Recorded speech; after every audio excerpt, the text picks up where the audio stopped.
আসসালামু আলাইকুম, কেমন আছেন সবাই? ওয়ালাইকুম সালাম তাসপিয়া।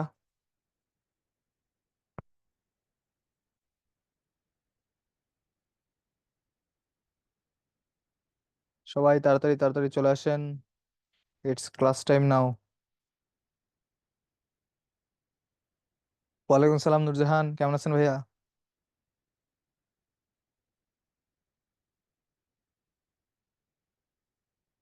আচ্ছা, তো আজকে আমাদের কি কেমিস্ট্রি 15 নম্বর লেকচার, ওকে। আর আমাদের 15 নম্বর লেকচার টপিকে আমরা অলরেডি জানি, সেটা কি গতদিন আমরা করছিলাম কি chemistry second paper first chapter পরিবেশ রসায়ন, এটার কি ফার্স্ট পার্টটা আমরা দেখছিলাম। আর আজকে আমাদের কি এই সেকেন্ড পেপারের ফার্স্ট চ্যাপ্টারের লাস্ট পার্টটা, ঠিক আছে, মানে সেকেন্ড পার্ট। তো এই চ্যাপ্টারের উপর আমাদের আর একটা ক্লাস হবে, সেটা কি আমরা যখন অনুশীলনী প্রশ্নগুলো সলভ করব, ওকে। তো সবাই তাড়াতাড়ি চলে আসেন, বন্ধু বান্ধব সবাই কোথায়? অনেকে অলরেডি জয়েন করে ফেলছি, ঠিক আছে। তো আমরা পড়াশোনা এখনই শুরু করব, আমরা দেরি না করি। অলরেডি মনে হয় আপনারা একটা ক্লাস করে ফেলছেন, ইংলিশ ক্লাস। তো আজকে আপনাদের লাস্ট ক্লাস, সেটা কি মেডিকেল কেমিস্ট্রি, পরিবেশ রসায়ন, ওকে। চলেন আমরা পড়াশোনা শুরু করি। আচ্ছা, যে জিনিস অলরেডি ব্রিফ করে ফেলছি, তো আজকে আমাদের কি রসায়ন দ্বিতীয় পত্র অধ্যায় 1 চ্যাপ্টার ফার্স্ট, ঠিক আছে, সেকেন্ড পেপারের ফার্স্ট চ্যাপ্টার, সেটা পরিবেশ রসায়ন আমাদের সেকেন্ড লেকচার, বা আমাদের টোটাল C15, ওকে। চলেন পড়াশোনা শুরু করি। আজকে আমরা শুরু করবো বজ্রপাতের সময় বায়ুমণ্ডলের বিক্রিয়া, মাটিতে নাইট্রোজেন ফিক্সেশন, ঠিক আছে। তো এটা দিয়ে আজকে আমাদের কি হবে, পড়াশোনা শুরু হবে। আচ্ছা, নূরজাহান, আলহামদুলিল্লাহ ভাই, আমি ভালো আছি, ঠিক আছে। এখন চলেন ভালো ভালো, মানে ভালো থাকা থাকি শেষ, আমরা এখন পড়ালেখা লিখিতে শুরু চলে যাই, ওকে। আচ্ছা, তো এই যে বজ্রপাত, ঠিক আছে, বজ্রপাত জিনিসটা কি, সোজা বাংলা ভাষায় আমরা যেটা বলি ঠাডা, ঠিক আছে, ঠাডা পড়া। এখন কথা এই যে ঠাডা পড়ার সময় বা বজ্রপাতের সময় আমাদের কি হয়, বায়ুমণ্ডল বিভিন্ন ধরনের বিক্রিয়া সংঘটিত হয়। এখন এই যে ভাই বিক্রিয়াগুলো সংঘটিত হচ্ছে, ঠিক আছে, এই বিক্রিয়া সংঘটিতের জন্য আমাদের মনে রাখবেন খুবই খুবই খুবই বেশি পরিমাণ কি দরকার, তাপমাত্রা দরকার হয়, ঠিক আছে। নর্মালি আমাদের এই বজ্রপাতের সময় মেইনলি দুইটা জিনিস হয়, একটা নাইট্রোজেন আর অক্সিজেন, এটা মিলে তৈরি করা আমার কি নাইট্রিক অক্সাইড তৈরি করে, এটা একটা। আর এই টেম্পারেচারটা কত হয়, এই টেম্পারেচারটা 3000 ডিগ্রি সেলসিয়াস, ঠিক আছে। 3000 ডিগ্রি সেলসিয়াস টেম্পারেচারে কি হয়, আমাদের নাইট্রোজেন আর অক্সিজেন যুক্ত হয়ে কি তৈরি করবে, আমাদের নাইট্রিক অক্সাইড তৈরি করবে, ঠিক আছে। এটা আমাদের বজ্রপাতের সময় সংঘটিত বিক্রিয়া, খুবই খুবই ইম্পর্টেন্ট, এটা আমরা সবাই কি মনে রাখবো, ওকে। এখন এই যে নাইট্রিক অক্সাইডটা তৈরি হচ্ছে, এই নাইট্রিক অক্সাইডটা কি, যে আরো কি করবে, 50 ডিগ্রি সেলসিয়াস তাপমাত্রায় আরো অক্সিজেনের সাথে যুক্ত হয়, ঠিক আছে। নাইট্রিক অক্সাইডটা কি করবে, আরো পরিমাণ অক্সিজেনের সাথে যুক্ত হয়ে তৈরি করবে নাইট্রোজেন ডাইঅক্সাইড। আর এই নাইট্রোজেন ডাইঅক্সাইডটা কি অম্লধর্মী, সে সুন্দর করে তৈরি করে ফেলবে HNO3 বা নাইট্রিক অ্যাসিড, ঠিক আছে। যেটার কারণে কি হয়, আমাদের সোজা কথা আমাদের অম্লধর্মী বা অ্যাসিড বৃষ্টি, যেটাকে আমরা বলি, আমরা একটু পরে পড়াশোনা করবো, সেটার জন্য দায়ী, ওকে। আচ্ছা, এখন আসি, এই যে নাইট্রোজেন ডাইঅক্সাইড আর নাইট্রিক অক্সাইড, এই নাইট্রিক অক্সাইড আর নাইট্রোজেন ডাইঅক্সাইড মনে রাখবেন, এই নাইট্রাস অক্সাইড একটা কি বায়ু দূষক গ্যাস, আর নাইট্রোজেন ডাইঅক্সাইড অ্যাসিড বৃষ্টি সৃষ্টিকারী বায়ু দূষক গ্যাস, ঠিক আছে। এ নর্মাল, ঠিক আছে, এ জাস্ট কি বায়ু দূষক, এ জাস্ট একটা বায়ু দূষক। আর এ কি, সে অ্যাসিড বৃষ্টি সৃষ্টি করে, অ্যাসিড বৃষ্টির জন্য দায়ী, ঠিক আছে। তো এই জিনিসগুলো দেখবেন যে আমাদের কি মোটামুটি কি দেওয়া আছে, এখানে দেওয়া আছে যে বজ্রবৃষ্টির সময় বিদ্যুৎ খননের ফলে সৃষ্ট 3000 ডিগ্রি সেলসিয়াস তাপমাত্রায় বায়ুস্থ কি হয়, নাইট্রোজেন আর অক্সিজেন যুক্ত হয়ে তৈরি করবে নাইট্রিক অক্সাইড, ঠিক আছে। তারপর 50 ডিগ্রি সেলসিয়াস তাপমাত্রায় অম্লধর্মী নাইট্রোজেন গ্যাস তৈরি করে, যেখান থেকে আমরা কি পাই, নাইট্রিক অ্যাসিড পাই, যেটা কি আমাদের ক্ষতি করে, ওকে। অবশ্যই অবশ্যই এই জিনিসটা মাথায় রাখবেন। আচ্ছা, আমরা পরের স্লাইডে যাই। এখন আসি, এই যে আমাদের নাইট্রোজেন ফিক্সেশন, নাইট্রোজেন ফিক্সেশন জিনিসটা কি, সোজা কথা নাইট্রোজেন গ্যাসটাকে কি নাইট্রোজেন যৌগে পরিণত করা, ঠিক আছে। যে আমার কাছে কি আছে, নাইট্রোজেন কি আছে, গ্যাস আছে। এই নাইট্রোজেন গ্যাসটাকে আমি কি করব, নাইট্রোজেন একটা যৌগে পরিণত করব, ঠিক আছে। এটাকে আমরা বলতেছি ফিক্সেশন, এটাকে আমরা বলতেছি ফিক্সেশন। এখন কথা এই যে নাইট্রোজেন গ্যাসটাকে আমরা কি করব, নাইট্রোজেন যৌগে পরিণত করব। এই পরিণত করার জন্য আমাদের কি দরকার হয়, আমাদের বিভিন্ন ধরনের কি বিক্রিয়ার সমাপন্ন হতে হয়। এখন কথা এই যে বিক্রিয়াগুলা, এখানে মেইনলি নাইট্রোজেনের আমাদের দুই ধরনের বিক্রিয়া আছে, একটা হ্যাবার পদ্ধতি আর একটা অসওয়াল্ড পদ্ধতি। খুব ভালো করে মনে রাখবেন, এই যে হ্যাবার পদ্ধতি, হ্যাবার পদ্ধতিতে তৈরি করা হয় অ্যামোনিয়া, হ্যাবার পদ্ধতিতে তৈরি করা হয় অ্যামোনিয়া, ঠিক আছে। আর অসওয়াল্ডের পদ্ধতিতে তৈরি করা হচ্ছে নাইট্রিক অ্যাসিড, নাইট্রিক অ্যাসিড। পরীক্ষায় ডিরেক্ট কোশ্চেন আসে যে নাইট্রিক অ্যাসিড কি পদ্ধতিতে তৈরি করা হয়, সেটা কি অসওয়াল্ড পদ্ধতিতে কি আমাদের নাইট্রিক অ্যাসিড তৈরি করা হয়। দেখেন, এই যে নাইট্রিক অ্যাসিড আর এই যে অ্যামোনিয়া, এই হ্যাবার বসের কিন্তু এগুলো important, ফেরাম, aluminium oxide, 500°C, 200 atmospheric pressure, এগুলো কিন্তু খুবই খুবই ইম্পর্টেন্ট। ওকে, আবার ডিউতে, ঠিক আছে, যদিও ভাইরা ভার্সিটি পড়ায় এই ডিউতে হচ্ছে মাঝে মধ্যে কি দেয়, এইরকম জিনিস হচ্ছে দিয়ে দেয় যে 4 5 4 6, এটা সমতাকৃত করতে বলে। ঠিক আছে, 4 5 4 6 এই জিনিসটা কি সমতাকৃত করতে বলে, যে অ্যাকচুয়ালি অনুপাতটা কিরকম হবে। ঠিক আছে, এই অনুপাতটা আমাদের করতে বলে। আচ্ছা, এখন এই যে আমরা নাইট্রোজেন সংবন্ধন করলাম, এই নাইট্রোজেন গ্যাস থেকে আমরা হচ্ছে কি কি পাই দেখেন, ডাই অ্যামোনিয়াম ফসফেট, এটা কি নাইট্রোজেন গঠিত সার। ইউরিয়া, এটা কি নাইট্রোজেন গঠিত সার। ঠিক আছে, এই যে নাইট্রোজেন গঠিত সার। তো এখন কথা হচ্ছে এই জিনিসগুলো আমরা কই থেকে পাবো, এখান থেকে পেয়ে যাব। ঠিক আছে, যেটা আমাদের পরীক্ষায় কাজে লাগতে পারে। ঠিক আছে, খুবই খুবই ইম্পর্টেন্ট। নাইট্রেট সার কি কি আছে, ক্যালসিয়াম অ্যামোনিয়াম নাইট্রেট বা হচ্ছে CaN, calcium nitrate, ammonium nitrate. ঠিক আছে, এই জিনিসগুলো হচ্ছে কি আমাদের নাইট্রোজেন সার হিসেবে ব্যবহার করা হয়। এখন আসি বায়োলজিক্যাল ফিল্ট্রেশন। বায়োলজিক্যাল ফিল্ট্রেশনে কে কে কাজ করে দেখেন, সবুজ অ্যালগি, মটর, সিম, ছোলা ইত্যাদি উদ্ভিদের হচ্ছে লিগুমিনাস জাতীয় উদ্ভিদের শিকড়ে কি হয়, গুটিতে বসবাসকারী সিম্বায়োটিক জীবাণু বায়ো নাইট্রোজেন শোষণ করে। ঠিক আছে, তার মানে কি অ্যালগি, অ্যালগি মানে হচ্ছে শৈবাল, মটর, সিম, ছোলা এগুলো হচ্ছে কি লিগুনাস জাতীয় উদ্ভিদ, লিগুমিনাস জাতীয় উদ্ভিদ। তার মানে কি লিগুমিনাস হিসেবে কি কি আছে, সিম, ছোলা, মটর। ঠিক আছে, লিগুমিনাস। দেখেন ম দিয়ে হচ্ছে মটর, ঠিক আছে, তারপর হচ্ছে ছোলা, হচ্ছে কি ছোলা আমরা মনে রাখবো, লতে হচ্ছে ছোলা, শতে হচ্ছে শিম। ঠিক আছে, দেখেন লিগুমিনাস নাম থেকে আমরা কি এই জিনিসগুলা পড়ে ফেলতে পারি যে লিগুমিনাস জাতীয় উদ্ভিদ কি কি আছে। শুধু মত হচ্ছে মটর, শতে হচ্ছে শিম, ল দিয়ে হচ্ছে ছোলা। ঠিক আছে, এভাবে মনে রাখবেন। এখন এই যে আমাদের নরমালি কি হয়, আমাদের কি হয় নাইট্রোজেন ফিক্সেশন ঘটতেছে। ঠিক আছে, এই নাইট্রোজেন ফিক্সেশনের ক্ষেত্রে একটা অবস্থান্তর ধাতু হচ্ছে কোএনজাইম হিসেবে কাজ করে, সেটা কি মোলিবডেনাম ধাতু হচ্ছে কোএনজাইম হিসেবে কাজ করবে। এখন এই কোএনজাইম হিসেবে কাজ করার কি উদ্ভিদের মরণের পর মাটির যে ব্যাকটেরিয়া থাকে সে প্রোটিনকে জারিত করে কিসে পরিণত করে, নাইট্রেট আয়নে পরিণত করে। এটা হচ্ছে কি নাইট্রেট আয়ন, মাথায় রাখবেন, এটা হচ্ছে নাইট্রেট, নাইট্রেট আয়ন। ঠিক আছে, আর নাইট্রাইট কোনটা ভাইয়া, নাইট্রেট কি NO2-, এটাকে আমরা বলবো হচ্ছে নাইট্রাইট, এটা হচ্ছে নাইট্রাইট। ঠিক আছে, আর নাইট্রেট হচ্ছে NO3-। ঠিক আছে, আচ্ছা, এখন হচ্ছে এটা তো কি উদ্ভিদের মরণের পর শুধু কি নাইট্রেটে পরিণত হয়, বাট প্রাণীর যখন মরণ হবে, প্রাণীর ক্ষেত্রে দুইটাই তৈরি হবে। কি তৈরি হবে, NO2- ও তৈরি হবে, NO3- ও তৈরি হবে। ঠিক আছে, নাইট্রেট নাইট্রেট দুইটাই পরিণত হবে। দেখেন NO2-, NO3- দুইটাই পরিণত হয়। ওকে, এখন এখানে হচ্ছে তেমন কি নেই, তেমন ইম্পর্টেন্ট আর তেমন জিনিসপত্র নাই। ওকে, তারপর শিল্পের গ্যাসীয় বর্জ্য খুবই খুবই ইম্পর্টেন্ট। ঠিক আছে, শিল্প কারখানায় যে বিভিন্ন ধরনের জ্বালানি ব্যবহার করা হয় এখান থেকে হচ্ছে আমরা দূষক, ঠিক আছে, দূষক আমরা দুই ধরনের পাই। দেখেন দূষক হচ্ছে দুই ধরনের, একটা হচ্ছে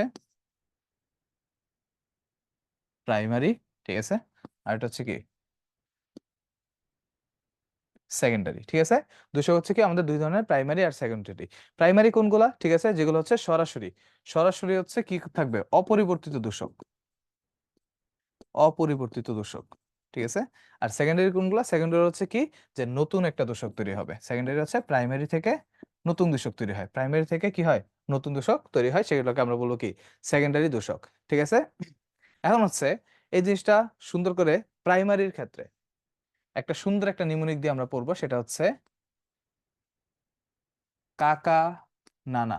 আচ্ছা একটা মিনিট, সেটা হচ্ছে হুম, চলেন পড়বেন হচ্ছে ধুর ছাই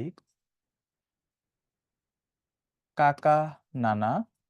ঠিক আছে, কাকা নানা কি করবে, সবাই শুধু হাসবে, সবাই শুধু হাসে। ঠিক আছে, কাকা নানা সবাই শুধু হাসে। ধূরছাই কি, ধূরছাই দিয়ে হচ্ছে দেখেন এই দিয়ে হচ্ছে ধূলিকণা,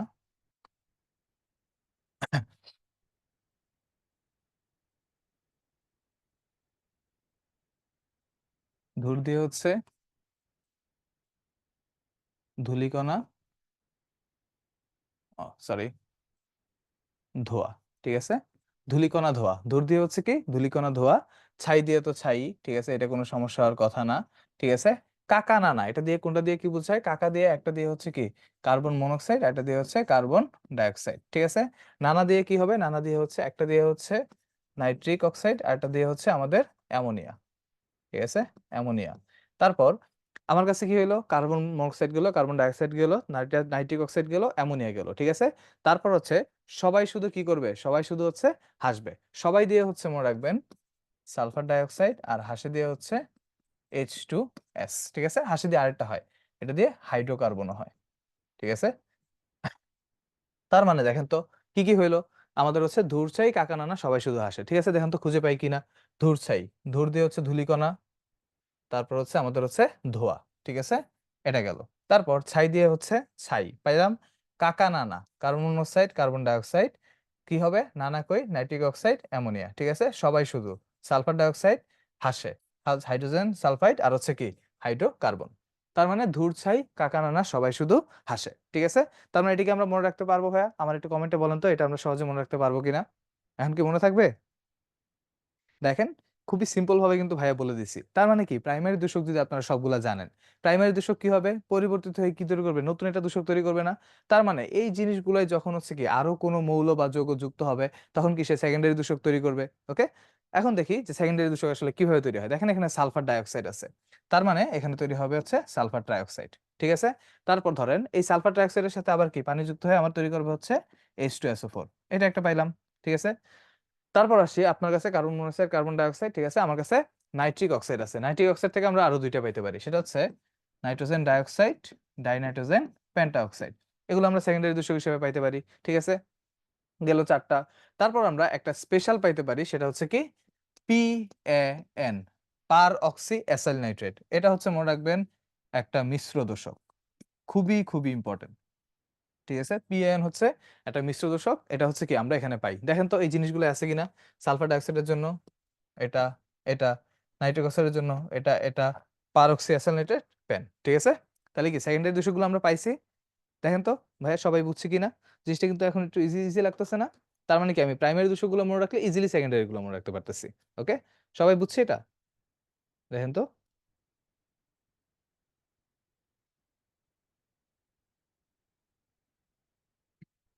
আচ্ছা, আচ্ছা, ঠিক আছে নুরজাহান, ওকে, ঠিক আছে, বুঝছি তাহলে আমরা সবাই। ঠিক আছে, চলেন আমরা হচ্ছে পরে চলে যাই হচ্ছে নেক্সট স্লাইডে, সেটা হচ্ছে আচ্ছা দূষকের গ্রাহক কি, দূষকের সিঙ্ক কি, এটা খুব মজার একটা জিনিস, ঠিক আছে। দূষকের গ্রাহক কি আর হচ্ছে দূষকের সিঙ্ক কি। দেখেন, যখন জীবের কোনো অংশে, ঠিক আছে, সরাসরি কি হয় যে টার্গেট করে, ঠিক আছে, একটা কোনো দূষকের প্রভাবে যখন বিশেষ অংশে বিরূপ প্রতিক্রিয়া দেখা দিবে, তখন সেটাকে হচ্ছে আমরা কি করি, সরাসরি বলি দূষকের গ্রাহক, ঠিক আছে। আর কথা হচ্ছে যখন কোনো কিছু দূষকের পরিমাণ হ্রাস করতে পারে, পরিমাণ হ্রাস করতে পারে, অর্থাৎ বিরূপ প্রতিক্রিয়া হইলে দূষকের গ্রাহক, আর যখন হ্রাস হয়ে যাবে তখন সেটা কি সিঙ্ক। সিঙ্ক মানে কি, আমরা বলি না ময়লা ফেলার জন্য সিঙ্ক, তার মানে কি ময়লা ফেলার জন্য, ময়লাটা আমরা হ্রাস করতেছি না, ঠিক আছে। তার মানে সিঙ্ক মানে কি করবে, দূষকটা হ্রাস করবে। রিসেপ্টর মানে কি করবে, দূষকটাকে গ্রহণ করে সে হচ্ছে কি আরো বেশি দূষণে সাহায্য করবে, ঠিক আছে। তো দেখেন এই যে নরমালি হচ্ছে আমাদের কি হয়, এসিড বৃষ্টি জীবকুল এবং চুনাপাথরে তৈরি স্থাপত্যের একটি রিসেপ্টর হয়ে থাকে। আর দূষকের সিঙ্ক কি, যে বায়ুতে হচ্ছে দূষক কার্বন ডাইঅক্সাইডের সিঙ্ক হলো সমুদ্রের পানি এবং হচ্ছে সবুজ উদ্ভিদ। ওকে, অর্থাৎ সমুদ্রের পানি আর সবুজ উদ্ভিদ মিলে কি করবে, এই কার্বন ডাইঅক্সাইডকে সুন্দর করে হচ্ছে ধরে একদম ঘ্যাচাং করে কেটে দিবে, মানে কার্বন ডাইঅক্সাইডটাকে সে ঠিক মতো কাজ করতে দিবে না। ওকে, মাথায় রেখেন এটা। এই যে এভাবে হচ্ছে সুন্দর করে দেওয়া আছে যে কার্বন ডাইঅক্সাইড পানির সাথে বিক্রিয়া করবে, কার্বনিক অ্যাসিড তৈরি করে, ঠিক আছে। আর H2SO4 হচ্ছে ক্যালসিয়াম কার্বনেটের সাথে বিক্রিয়া করে ক্যালসিয়াম সালফেট তৈরি করে ফেলে, ঠিক আছে। যেটা হচ্ছে আমাদের ইয়া। এখন আসি এই যে দূষকের নিরাপদ মাত্রা, দূষকের নিরাপদ মাত্রাকে আমরা একটা প্রকাশ করি, সেটা হচ্ছে TLV দিয়ে, ঠিক আছে। TLV দূষকের নিরাপদ মাত্রা, এটাকে আমরা প্রকাশ করি হচ্ছে TLV দিয়ে, নিরাপদ মাত্রা, ঠিক আছে, এটা হচ্ছে টিএলভি দিয়ে। টিএলভির ভাই ফুল ফর্ম কি, থ্রেশহোল্ড লিমিটিং ভ্যালু, ঠিক আছে, এখানে থাকার কথা। এই যে নিরপেক্ষতাকে টিএলভি বা থ্রেশহোল্ড লিমিটিং ভ্যালু বলে, ঠিক আছে। এখন টিএলভির ক্ষেত্রে কোন জিনিসগুলো ইম্পর্টেন্ট, ঠিক আছে, যেমন কার্বন মনোক্সাইড, কার্বন মনোক্সাইডের টিএলভি কত, সেটা হচ্ছে 0.15 ppm। কার্বন মনোক্সাইডের টিএলভি কত, 0.15 ppm, ঠিক আছে। কার্বন ডাইঅক্সাইড তার কত, 350 ppm। তার মানে দেখতেছি কার্বন মনোক্সাইড কার্বন ডাইঅক্সাইডের মধ্যে কে বেশি খারাপ, কার্বন মনোক্সাইড খারাপ, ঠিক আছে। তারপর হচ্ছে আমরা সালফার ডাইঅক্সাইডের দেখবো, সেটা হচ্ছে কত, 0.05 ppm, তার মানে সেটা আরো বেশি খারাপ, ঠিক আছে। আমরা হচ্ছে হাইড্রোজেন সালফাইড দেখবো, সেটা কি 50 ppm, ঠিক আছে। তো আমরা হচ্ছে থ্রেশহোল্ড লিমিটিং ভ্যালুগুলো হচ্ছে মুখস্থ রাখবো, স্পেশালি হচ্ছে কার্বন ডাইঅক্সাইডটা, ঠিক আছে, আর হচ্ছে হাইড্রোজেন সালফাইডটা একটু বেশি ভালো করে মাথায় রাখবো। ওকে, এগুলো ভুল হইতে পারে। এই যে দেখেন এখানে দেওয়া আছে নিরাপদ মাত্রা 0.15, কার্বন ডাইঅক্সাইডের কত 350 ppm, সালফার ডাইঅক্সাইডের কত 0.05 ppm, ঠিক আছে।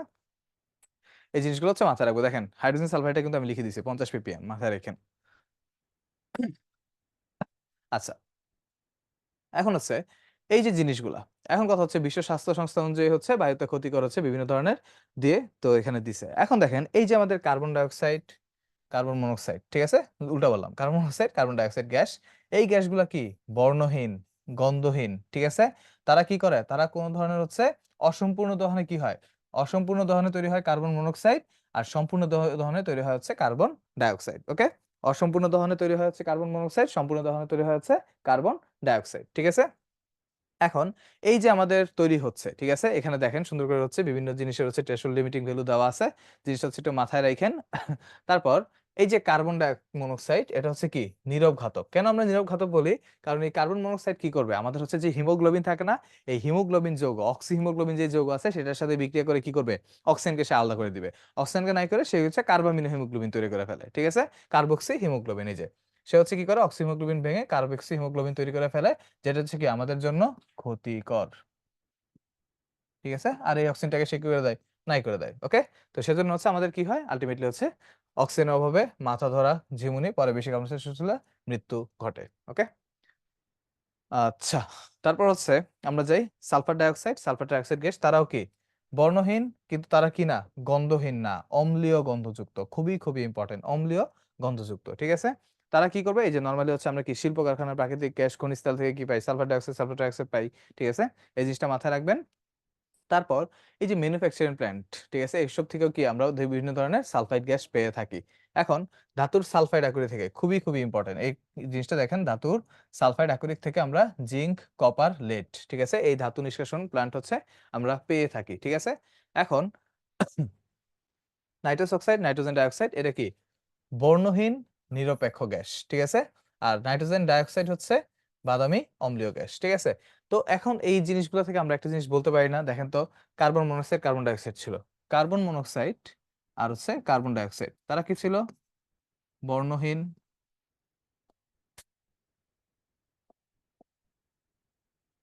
তারা ছিল হচ্ছে বর্ণহীন, গন্ধহীন।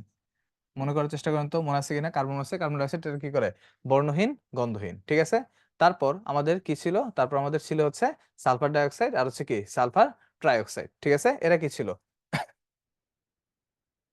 সালফার ডাইঅক্সাইড, সালফার ট্রাইঅক্সাইড, এরা ছিল হচ্ছে বর্ণহীন, কিন্তু তারা কি ছিল, একটা গন্ধযুক্ত ছিল, অম্লীয় গন্ধযুক্ত,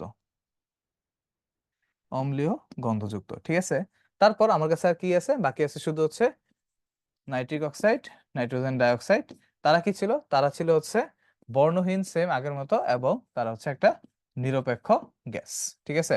নিরপেক্ষ কি সবাই নিরপেক্ষ না, নিরপেক্ষ হচ্ছে শুধুমাত্র কে, নাইট্রিক অক্সাইড, আর NO2 হবে কি, এটা হচ্ছে একটা অম্লীয় গ্যাস, ঠিক আছে। তার মানে আমরা যদি সামারি করি, এই জিনিসগুলো আমরা কি পেয়ে থাকি এখান থেকে। ওকে, দেখেন এই জিনিসগুলোই কি সুন্দর করে এখানে লেখা আছে, যে জিনিসগুলো আমাদের পড়া লাগবে। ওকে, এখন আসি, ওই যে আমরা একটা প্যান পড়ছিলাম, ঠিক আছে, প্যানটা কি পড়ছিলাম, পার অক্সি অ্যাসাইল নাইট্রেট, মানে কি একটা মিশ্র দূষক ছিল না, দেখেন এই মিশ্র দূষকটা কি কি দিয়ে তৈরি হয়, নো, NO2, অক্সিজেন, আর হচ্ছে অন্যান্য বিভিন্ন ধরনের হাইড্রোকার্বন, ঠিক আছে। এই চারটা জিনিস প্লাস হচ্ছে আমাদের সাথে থাকে হচ্ছে ফ্রি রেডিক্যাল, ঠিক আছে, এই পাঁচটা জিনিস মিলে আমাদের কি তৈরি করবে, আমাদের হচ্ছে প্যান তৈরি করবে, যেটা হচ্ছে দেখেন সুন্দর করে নামটা, RCOO, ঠিক আছে, এই হচ্ছে আমাদের পার অক্সি অ্যাসাইল নাইট্রেট, খুবই খুবই খুবই খুবই ইম্পর্টেন্ট, ঠিক আছে। সেটা হচ্ছে, দেখো, সেটা হচ্ছে nitric oxide, nitrogen dioxide, ozone, hydrocarbon, আর হচ্ছে ফ্রি রেডিক্যাল, এই পাঁচটা জিনিস মিলে আমাদের কি তৈরি করতেছে, প্যান তৈরি করতেছে। তার মানে আগের স্লাইডে আমরা যদি যাই, এই যে প্যান, এই প্যানটা হচ্ছে আমাদের কি তৈরি করতেছে, পাঁচটা যৌগ মিলে, কি কি, nitrous oxide, sorry nitric oxide, nitrogen dioxide, ozone, hydrocarbon, আর হচ্ছে ফ্রি রেডিক্যাল, ঠিক আছে। এই পাঁচটা জিনিস মিলে আমার কি তৈরি করতেছে, আমার প্যান তৈরি করতেছে, খুবই খুবই ইম্পর্টেন্ট। আচ্া, তো আমাদের প্যান গেল, এখান থেকে আমরা পাইলাম। আচ্ছা, তারপর হচ্ছে এই যে প্যান, এই প্যানের হচ্ছে একটা মেইন কাজ হচ্ছে সে কি তৈরি করে, ফটোকেমিক্যাল স্মোক তৈরি করবে, ঠিক আছে। এই ফটোকেমিক্যাল স্মোকটা কি, এটা হচ্ছে একটা বাদামি কুয়াশার মতো আবরণ, ফটোকেমিক্যাল স্মোকটা হচ্ছে কি এক ধরনের বাদামি কুয়াশার মতো আবরণ, সেটা কি করে আমাদের হচ্ছে নাক এবং চোখে হচ্ছে ভীষণ ধরনের কি তৈরি করে, জ্বালার সৃষ্টি করে থাকে। আমরা ফটোকেমিক্যাল স্মোক আরেক জায়গায় পড়বো, যে সালফার ডাইঅক্সাইড কি আমাদের ফটোকেমিক্যাল স্মোক, এই জিনিসটা আমরা আরেক জায়গায় কি পড়ে থাকবো। আচ্ছা, এখন আসি, এই যে বায়ুমণ্ডল হচ্ছে আমাদের হচ্ছে কি বায়ু দূষণের ফলে পরিবেশের উপর কি ধরনের প্রভাব পড়তেছে, ঠিক আছে? জাস্ট সিম্পল ছোটবেলার পড়া, সেটা হচ্ছে এই যে ফটোকেমিক্যাল স্মোক হলে নাক জ্বলে, ঠিক আছে? তারপর হচ্ছে বিভিন্ন কার্বন মনোক্সাইডের কারণে হচ্ছে কি রক্তে বিষক্রিয়া হয়, ঠিক আছে? এরকম হাবিজাবি অল্প স্বল্প জিনিস হচ্ছে আমাদের কি রাখা লাগবে, হুম, মনে রাখা লাগবে। গ্রিন হাউস গ্যাস একটা 3 স্টার টপিক, ঠিক আছে? গ্রিন হাউস গ্যাস, ওকে। এখন কথা হচ্ছে এই যে গ্রিন হাউস গ্যাসটা কি সোজা কথা মনে রাখবেন, গ্রিন হাউস গ্যাস, ঠিক আছে? এই যে গ্রিন হাউস গ্যাস এর মধ্যে হচ্ছে গ্রিন হাউস একটা টার্ম। এই গ্রিন হাউস মানে হচ্ছে যেখানে কি হবে, একটা নির্দিষ্ট পরিমাণ তাপমাত্রা রাখা হয়। তাপমাত্রা কি এখানে হচ্ছে গ্রিন শাকসবজি উৎপন্ন করা হয়। কত হচ্ছে গ্রিন শাকসবজি রাখার জন্য তাপমাত্রা কত লাগে, 38 ডিগ্রি থেকে 39 ডিগ্রি সেলসিয়াস, ঠিক আছে? 38 ডিগ্রি থেকে 39 ডিগ্রি সেলসিয়াসের মধ্যে রাখা হয়। এখন কথা হচ্ছে বাংলাদেশে কি সর্বপ্রথম ময়মনসিংহে 30 সালে হচ্ছে এই জিনিসটা নিয়ে কাজ করা হয়েছিল। দেখেন এখন এই যে আমাদের গ্রিন হাউস, ঠিক আছে? আমাদের গ্রিন হাউস অ্যাকচুয়ালি পৃথিবীর কোনটা? পৃথিবীর গ্রিন হাউস হচ্ছে হোমোস্ফিয়ার অঞ্চল। পৃথিবীর গ্রিন হাউস, ঠিক আছে? এটা হচ্ছে কোনটা? আমাদের হোমোস্ফিয়ার। হোমোস্ফিয়ার কি সবার মনে আছে? বলেন তো আমাকে একটু, হোমোস্ফিয়ার কোনটা কোনটা নিয়ে তৈরি? আমাকে একটু কমেন্টে বলেন, ঠিক আছে?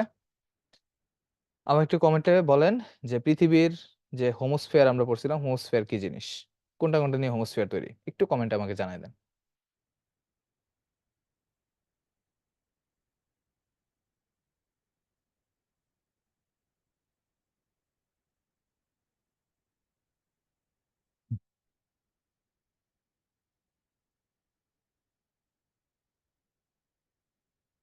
মনে আছে কি সবার?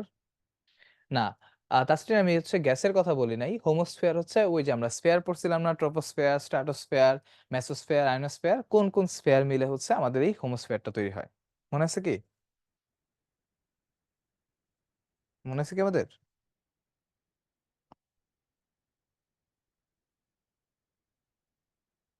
হুম, বলেন তো।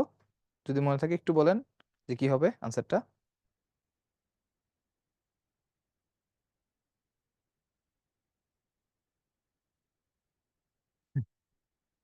হ্যাঁ, ১ম ৩ টা। Very good Tasrin. ১ম ৩ টা। মানে কি, কি ছিল? আমাদের হোমোস্ফিয়ার অঞ্চল ছিল হচ্ছে আমাদের, মনে আছে কি? ট্রপোস্ফিয়ার, স্ট্র্যাটোস্ফিয়ার আর কি? মেসোস্ফিয়ার। মনে আছে আমাদের? ঠিক আছে?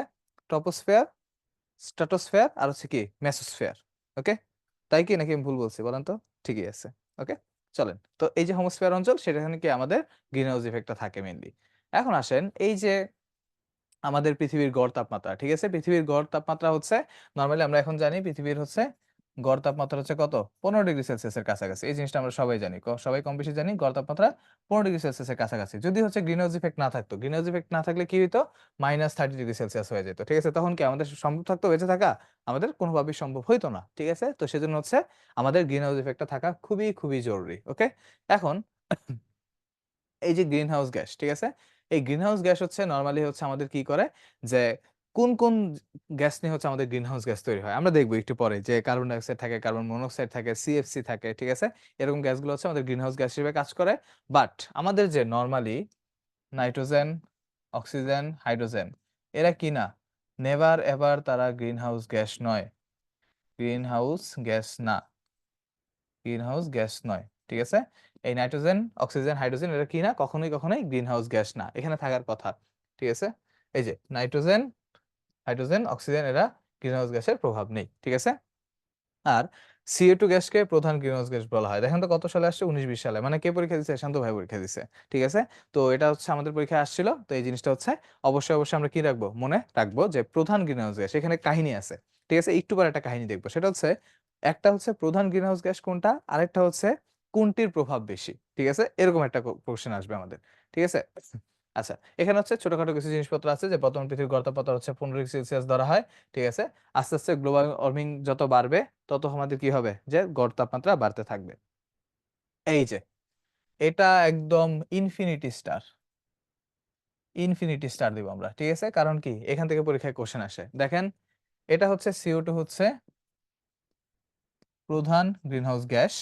আর CFC-র ক্ষেত্রে দেখেন প্রভাব কার বেশি? ১৫,০০০ গুণ। ঠিক আছে? তার মানে যদি আমার কোয়েশ্চেন আসে, ঠিক আছে? প্রধান গ্রিনহাউস গ্যাস। প্রধান গ্রিনহাউস গ্যাস কোনটি? তখন আনসার হবে সিএসটি, সরি CO2, আর প্রভাব কার বেশি? প্রভাব যদি বেশি বলে আনসার হবে কি সিএফসি। ঠিক আছে, তো এই দুইটা জিনিস আমরা কি করব না, কখনোই কখনোই কখনোই কখনোই আমরা ভুল করব না। প্রধান গ্রিন হাউস গ্যাস হচ্ছে কি আমাদের কার্বন ডাইঅক্সাইড গ্যাস, আর হচ্ছে কোনটির প্রভাব বেশি তখন কি 15,000 গুণ, সেটা হচ্ছে কি সিএফসি গ্যাসের ক্ষেত্রে আমাদের প্রযোজ্য। এই জিনিসটা আমরা কখনোই কি করব না, ভুল করব না, এটা যেন মাথায় থাকে। ওকে, আচ্ছা, মানে হচ্ছে CO2 তুলনায় কি 15,000 গুণ বেশি সে হচ্ছে করে থাকে।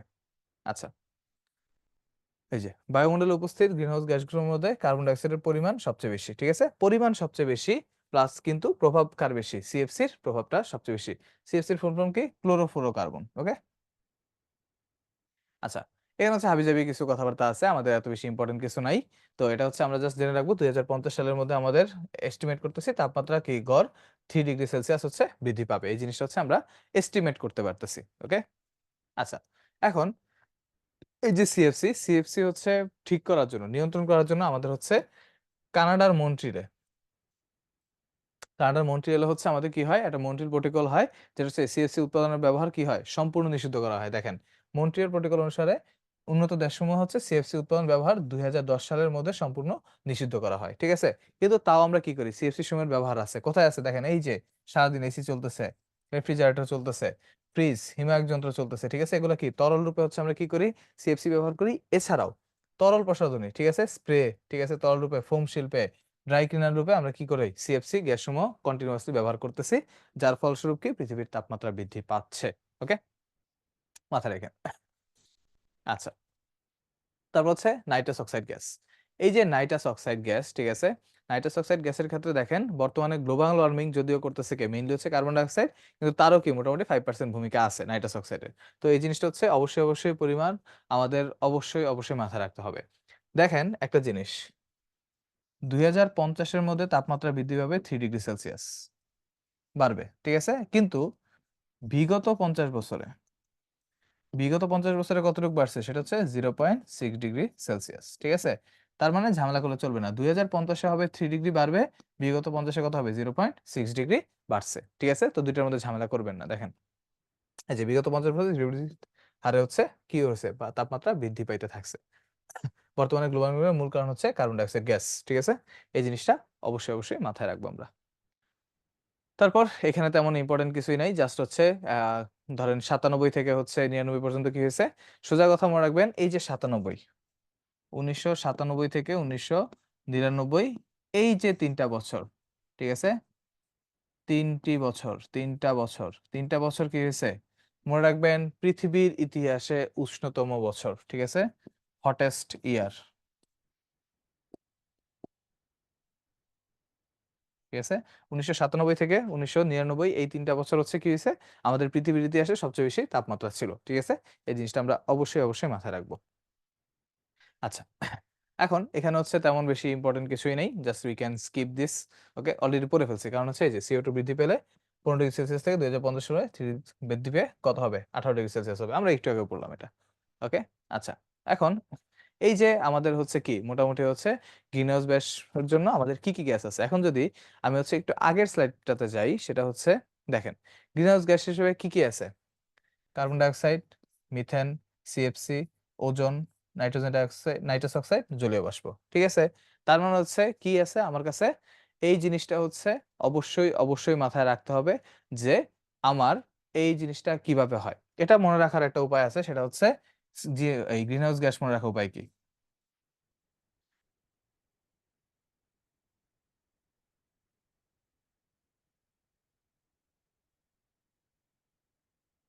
গ্রিনহাউস গ্যাস মনে রাখার উপায়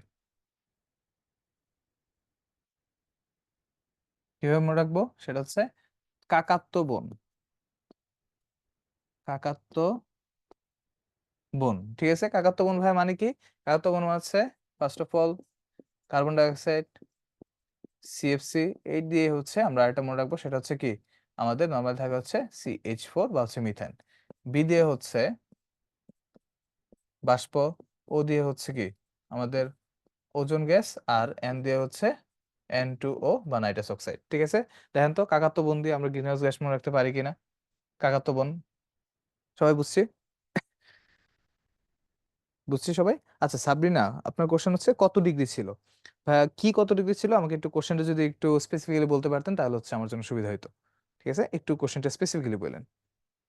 ওকে, চলেন তাহলে হচ্ছে কাকাতো বোন দিয়ে আমরা গ্রিন হাউস গ্যাস পড়া শেষ। তো এখানে হচ্ছে দেখবেন যে মোটামুটি কাকাতো বোনের জিনিসপত্রই দেওয়া আছে। ওকে, তো মাথায় রাখবো। তারপর হচ্ছে এই জিনিসগুলো আমাদের তেমন বেশি লাগবে না, এখানে জাস্ট হচ্ছে জেনে নেওয়ার পার্টে। ঠিক আছে, জেনে নেওয়ার পার্টে হচ্ছে কি আমাদের নর্মালি পৃথিবী পৃষ্ঠে আপতিত সূর্যরশ্মি প্রায় 34% কি হয় ভূপৃষ্ঠ থেকে প্রতিফলিত হয় পুনরায় ফিরে যায়। মানে 34 হচ্ছে যেখান থেকে আসছে বাবা তুমি সেখানেই চলে যাও। ঠিক আছে, তোমার আর আমার কাজে লাগবে না।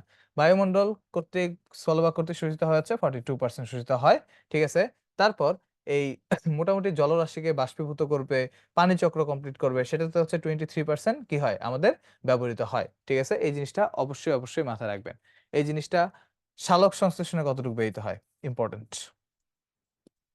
দেখেন কি হয়েছে, 34% যেখান থেকে আসছে চলে গেছে, 42% কি হয়েছে শোষিত হয়েছে, যে আমারও কিছু দিয়ে যাও।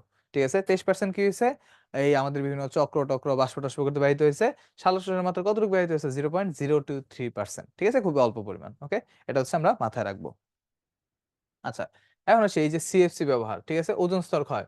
ওজোন স্তর ক্ষয়কে রোধ করে মনে আছে স্ট্র্যাটোস্ফিয়ার। আমরা আগের দিন পড়তে পড়তে দাঁত ভেঙে ফেলছিলাম যে ওজোন স্তর ক্ষয় রোধে আমরা কি করি, স্ট্র্যাটোস্ফিয়ারের হেল্প নেই, যে বাবা তুমি আমাকে সাহায্য করো। ঠিক আছে, তো স্ট্র্যাটোস্ফিয়ার কি করে আমাদের সাহায্য করে, আমাদের কি করে ক্যাটারেক্ট হইতে দেয় না, স্কিন ক্যান্সার হতে দেয় না। ঠিক আছে, এই জিনিসগুলো থেকে আমাদের মোটামুটি বাঁচায় রাখে, মাথায় রাখবেন। আচ্ছা, এখন হচ্ছে এই যে 1982 খ্রিস্টাব্দে দেখেন জো ফোরম্যান নামক একজন দার্শনিক বা বিজ্ঞানী আমরা যাই বলি, সে কি করছে খেয়াল করলো যে অ্যান্টার্কটিকার উপর ভাগে হচ্ছে কি হয়েছে স্ট্র্যাটোস্ফিয়ারের ওজোন স্তরটি ঘনত্ব কমে গেছে। ঠিক আছে, তার ফলে কি হয়েছে, যদি হচ্ছে এই যে স্ট্র্যাটোস্ফিয়ারের ওজোন স্তরের ঘনত্ব কমে গেছে, চিন্তা করেন তো, ধরেন হচ্ছে এটা ধরেন হচ্ছে একটা স্ট্র্যাটোস্ফিয়ার, এটা হচ্ছে ঘনত্বটা এরকম। ঠিক আছে, এখন ঘনত্বটা কি হয়ে গেছে পরবর্তীতে এরকম পাতলা হয়ে গেছে, এরকম পাতলা হয়ে গেছে। যদি পাতলা হয়ে যায় তার মানে কি এইসব জায়গায় কি ছিদ্র তৈরি হবে না, যে ছিদ্রগুলোকে আমরা বলে হচ্ছে ওজোন স্তরের ক্ষয় বা ওজোন ছিদ্র বা ওজোন গহ্বর নামে পরিচিত। ঠিক আছে, তার মানে এই যে আমরা ছিদ্রগুলো দেখতেছি এগুলো কি আমাদের ওজোন স্তরের ক্ষয় বা ওজোন ছিদ্র বা ওজোন গহ্বর। ঠিক আছে, এখন এই যে ওজোন ছিদ্রগুলা, ঠিক আছে, এটাকে আমরা বলি হচ্ছে ওজোন ছিদ্র।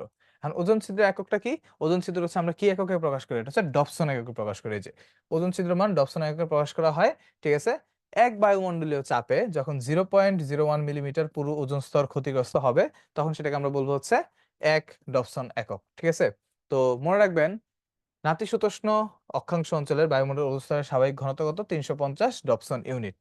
ঠিক আছে, 350 ডপসন ইউনিট। নাতিশীতোষ্ণ মানে কি, সেটা হচ্ছে বাংলাদেশের দিকে আমাদের হওয়ার পসিবিলিটি অনেক বেশি। তো বাংলাদেশের ক্ষেত্রে যদি পরীক্ষায় কোশ্চেন আসে ডপসন ইউনিট কত, সেটা হচ্ছে 350 থেকে আমাদের কত, 350 থেকে হচ্ছে 350 ডিইউ। ওকে, ডপসন ইউনিট। এখন 1986 খ্রিস্টাব্দে ডাক্তার সুসান সলোমন ওজোন স্তর ক্ষয়ের জন্য ক্লোরিন দূষণকে দায়ী করে। হ্যাঁ, অবশ্যই ক্লোরিন দূষণ দায়ী। ঠিক আছে, কারণ কি ওই যে আমরা দেখছিলাম না ফ্রি রেডিক্যাল তৈরি করে, ফ্রি রেডিক্যাল কি করে ওজোন স্তরে ধাপ করে ধাক্কা মাইরা তারা হচ্ছে আলাদা করে নিয়ে আসে। ঠিক আছে, তো তখন হচ্ছে আমাদের কি হয়, ওজোন স্তর ক্ষতিগ্রস্ত হয়। আচ্ছা, সাবরিনা হচ্ছে বলতেছেন সর্বোচ্চ কত ডিগ্রি তাপমাত্রা ছিল, সর্বোচ্চ হচ্ছে ওই যে আমাদের হচ্ছে মানে নর্মালি গড় কত বর্তমানে 15 ডিগ্রি, না তার থেকে অনেক বেশি ছিল। ঠিক আছে, 16 বা 17 দশমিক কত যেন ছিল। ওকে, আচ্ছা, তারপর হচ্ছে এইতে নাতিশীতোষ্ণ অঞ্চলে আমরা দেখেছি 350 ডপসন ইউনিট। আর কে ক্লোরিন দূষণকে দায়িত্ব করছিল, ডাক্তার সুসান সোলেমান। ঠিক আছে, সোলেমান। ঠিক আছে, সে কি করছিল, সোলেমান হচ্ছে ক্লোরিন দূষণকে দায়ী করছিল। ওকে, সে ক্লোরিনকে একদমই পছন্দ করে না, মাথায় রাখবেন এটা। আচ্ছা, এখন আসি এই যে সিএফসি বা ক্লোরোফ্লোরোকার্বন। ঠিক আছে, এটা হচ্ছে কিছু বৈশিষ্ট্য আছে দেখেন।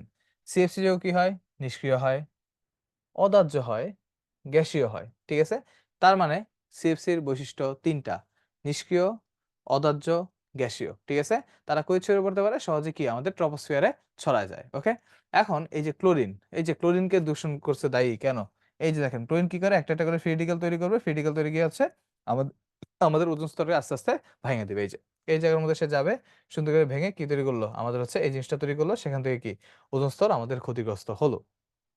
ঠিক আছে, এখন এই যে ধীরে ধীরে তারা কি হলো মোটামুটি ট্রপোস্ফিয়ারে ছড়াই গেল, তারপর আস্তে আস্তে ট্রপোস্ফিয়ার থেকে স্ট্রাটোস্ফিয়ারে উঠে, ট্রপোস্ফিয়ারে ওঠার পর তারপর তারা হচ্ছে কি তাদের একটা অর্ধায়ু আছে। মনে রাখবেন এই যে সিএফসি, সিএফসির ক্ষেত্রে বারবার বলতেছি তাদের কিছু আছে যে তারা কি অদাহ্য, তারা নিষ্ক্রিয়, তারা কি হয়, তারা হচ্ছে কখনো কি হয় না অন্য কোনো উপাদানে, জাস্ট তারা কি হয় গ্যাসীয় ভৌত অবস্থায় থাকে এবং তাদের একটা অর্ধায়ু আছে টি হাফ। এই টি হাফটা কত, তাদের টি হাফটা হচ্ছে অলমোস্ট 2 ইয়ার্স। ঠিক আছে, অর্ধায়ু, অর্ধায়ু বা হচ্ছে টি হাফ হচ্ছে তাদের কি অলমোস্ট 2 ইয়ার্স। ওকে, দেখেন স্ট্রাটোস্ফিয়ারে ক্লোরিন পরমাণু অর্ধায়ুকাল প্রায় হচ্ছে 2 বছর। এই সময় কি 1 লক্ষ ওজন অণুকে একটি ক্লোরিন পরমাণু ভেঙে দিতে পারে। তো সেজন্য খুবই খুবই ইম্পর্টেন্ট, মনে রাখবেন এটা। অগ্নি নির্বাপক রূপে ব্যবহৃত হ্যালনস, ঠিক আছে, হ্যালনটা কি BCF, ঠিক আছে, বা কীটনাশক রূপে যে CH3Br হলো স্ট্রাটোস্ফিয়ারে ব্রোমিনের উৎস। ওকে, এটা অবশ্যই অবশ্যই অবশ্যই মাথায় রাখবো। ঠিক আছে, এখন প্রধান গ্রিনহাউস গ্যাস পড়ছিলাম কি, কার্বন ডাই অক্সাইড। এখন ওজোন স্তর ক্ষয়কারী প্রধান উপাদান হচ্ছে আমাদের এই CFC। মনে রাখবেন এই CFC কি প্রধান ওজোন ক্ষয়কারী গ্যাস, ক্ষয়কারী গ্যাস। ঠিক আছে, প্রধান ওজোন ক্ষয়কারী গ্যাস হচ্ছে আমাদের এই CFC। এটা অবশ্যই অবশ্যই মাথায় রাখবো। আচ্ছা, এখন আচ্ছা উম দেখেন এই যে মন্ট্রিয়াল প্রোটোকল 1987 সালের, এখানে হচ্ছে কি কি জিনিস হচ্ছে বলা হয়েছে যে অ্যারোসলে হচ্ছে আমরা কি করব, নরমালি সিএফসি গুলো ইউজ করব না। ঠিক আছে, সিএফসি অ্যারোসলে হাইড্রোকার্বন যেমন আইসোবিউটেন হচ্ছে ব্যবহার করা। তার মানে অ্যারোসলে আমরা কি করব, আইসোবিউটেন ব্যবহার করব, সিএফসি করব না। ঠিক আছে, রেফ্রিজারেটরে সিএফসির বদলে হাইড্রোক্লোরোফ্লোরোকার্বন HCFC, ঠিক আছে, যেমন হচ্ছে কি CH F2Cl ব্যবহার করা। ঠিক আছে, তার মানে সহজ হিসাব আমি যদি বলি অ্যারোসল, অ্যারোসল, অ্যারোসল আমরা কি করব, অ্যারোসল অ দিয়ে শুরু, আইসোবিউটেন অ দিয়ে শুরু, আইসোবিউটেন। ঠিক আছে, অ্যারোসল অ দিয়ে শুরু, আইসোবিউটেন অ দিয়ে শুরু। ঠিক আছে, অ্যারোসল আমরা ইউজ করব কি আইসোবিউটেন। তারপর আমরা হচ্ছে কি করব রেফ্রিজারেটর। ঠিক আছে, রেফ্রিজারেটর বা ফ্রিজ, রেফ্রিজারেটর অথবা হচ্ছে ফ্রিজে আমরা কি ইউজ করব, রেফ্রিজারেটর বা হচ্ছে ফ্রিজে আমরা ইউজ করব হচ্ছে, দেখেন এখানে কি আছে, নরমালি কি সিএফসি ইউজ করি। এখন হচ্ছে আমরা সিএফসি ইউজ করতে পারবো না, আমাদের কি ইউজ করতে হবে, HCFC ইউজ করতে হবে, HCFC। এখন তো বলতে পারেন যে ভাই HCFC তে আরো মানে খারাপ না, এত খারাপ না, মোটামুটি ভালো আছে। যে একদমই ভালো তাও না, আমরা হচ্ছে সুন্দর করে বলতে পারি যে মোটামুটি সে সিএফসির তুলনায় ভালো। ঠিক আছে, কারণ কি এই HCFটা হচ্ছে কম স্থায়ী, এটা হচ্ছে বেশি স্থায়ী হয় না, কম স্থায়ী, সেজন্য কি হয় সে মোটামুটি তাড়াতাড়ি কি হয়ে যায়, বিয়োজিত হয়ে যায়। ওকে, তো সেজন্য হচ্ছে অ্যারোসল, আইসোবিউটেন, রেফ্রিজারেটর আমরা ইউজ করবো হচ্ছে HCFC। ওকে, আচ্ছা, এখন নাম্বারিংটা এত বেশি আসে না। ঠিক আছে, নাম্বারিংটা এত বেশি আসে না, কিন্তু তাও হচ্ছে যেহেতু আছে আমাদের পড়ায় দেওয়াটা হচ্ছে আমাদের দায়িত্ব এবং কর্তব্য। এই যে নাম্বারিংটা হচ্ছে আমরা কি করি, এবিসি পদ্ধতিতে করি। কিভাবে, এই সিএফসি বা সিএফসি এর কিন্তু আরেকটা সুন্দর নাম আছে, এটাকে জানেন, সিএফসি এর হচ্ছে আরেকটা নাম মনে রাখবেন, সিএফসি হচ্ছে আরেকটা নাম হচ্ছে ফ্রিয়ন গ্যাস, ফ্রিয়ন গ্যাস, সিএফসি এর একটা নাম হচ্ছে ফ্রিয়ন গ্যাস।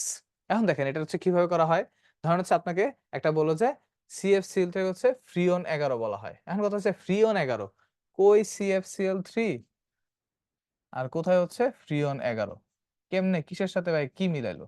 ঠিক আছে, এটা নিয়মটা হচ্ছে CFCl3 এখান থেকে আমরা কিভাবে করব, ABC মানে হচ্ছে কার্বন হাইড্রোজেন ফ্লোরিন, এই জিনিসটা আমরা হিসাব করব।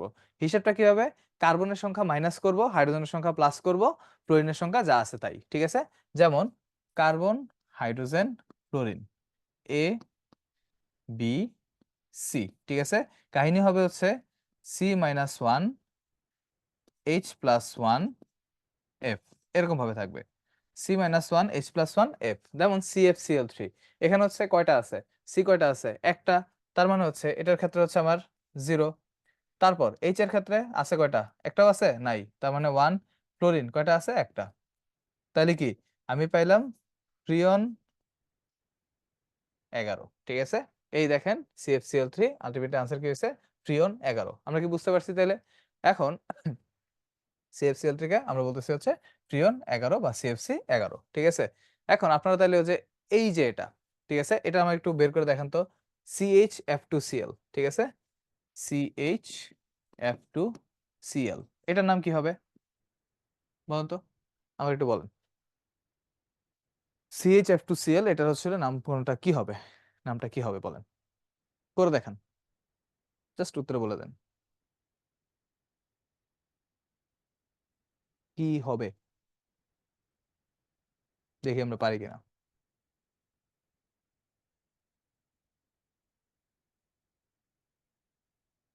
আমরা কি পারি? আমরা কি পারি? আমরা কি পারি? আমরা অবশ্যই পারি। আমি জানি আপনারা সবাই পারেন।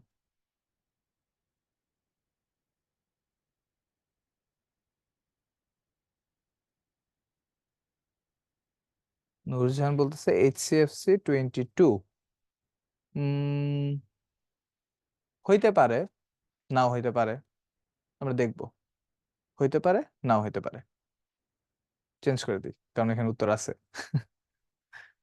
আচ্ছা, CFC 22, জোহরা বলতেছে CFC 22। অ্যাকচুয়ালি কি CFC 22 হবে নাকি হচ্ছে ফ্রিয়ন 22 হবে? ফ্রিয়ন 22 হবে কিন্তু, ঠিক আছে। আমার মনে হয় যে আপনারা ঠিকই আছেন, ঠিক আছে। চলুন আমরা করে দেখি। সেটা হচ্ছে আমাদের কি কার্বনের সংখ্যা মাইনাস করতে হবে, আছে কয়টা? একটা, তার মানে 0। হাইড্রোজেন প্লাস করতে হবে, আছে একটা, সাথে হচ্ছে কি একটা প্লাস করব, 2। ক্লোরিন কয়টা আছে? 2, তার মানে আমাদের হচ্ছে ফ্রিয়ন 22, ঠিক আছে। এখানে মনে হয় উত্তর দেওয়া আছে, সেটা হচ্ছে অনুযায়ী ডাইফ্লোরোমিথেন, এটা বলা হয় HCFC 12। ওকে, সবাই পারছি? ভেরি গুড, ঠিক আছে, সবার জন্য একটা ক্ল্যাপ। তাসরিন, নূরজাহান, জোহরা, সবাই পারছেন। ওকে, চলেন আমরা একটা শান্ত ভাইয়ার কোশ্চেন সলভ করি। বলুন তো উত্তর কি হবে? শান্ত ভাইয়ের কোশ্চেন সলভ করি আমরা, মেডিকেল 19-20 সালের। বলুন তো কি হবে উত্তর?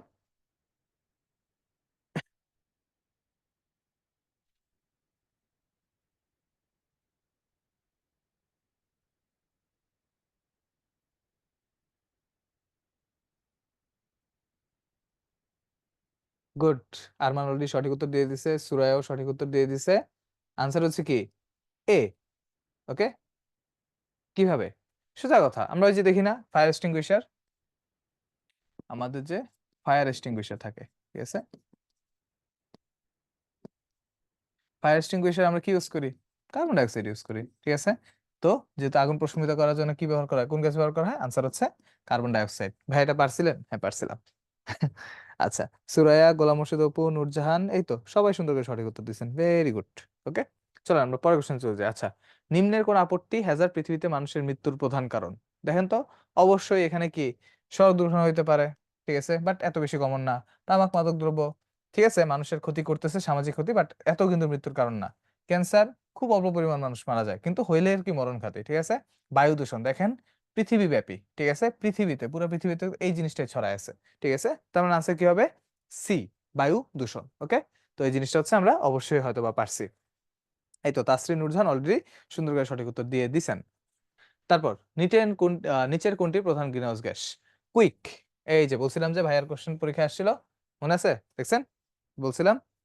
এখন বলেন এটা উত্তর কি হবে? নিচের কোনটি প্রধান গ্রিনহাউস গ্যাস?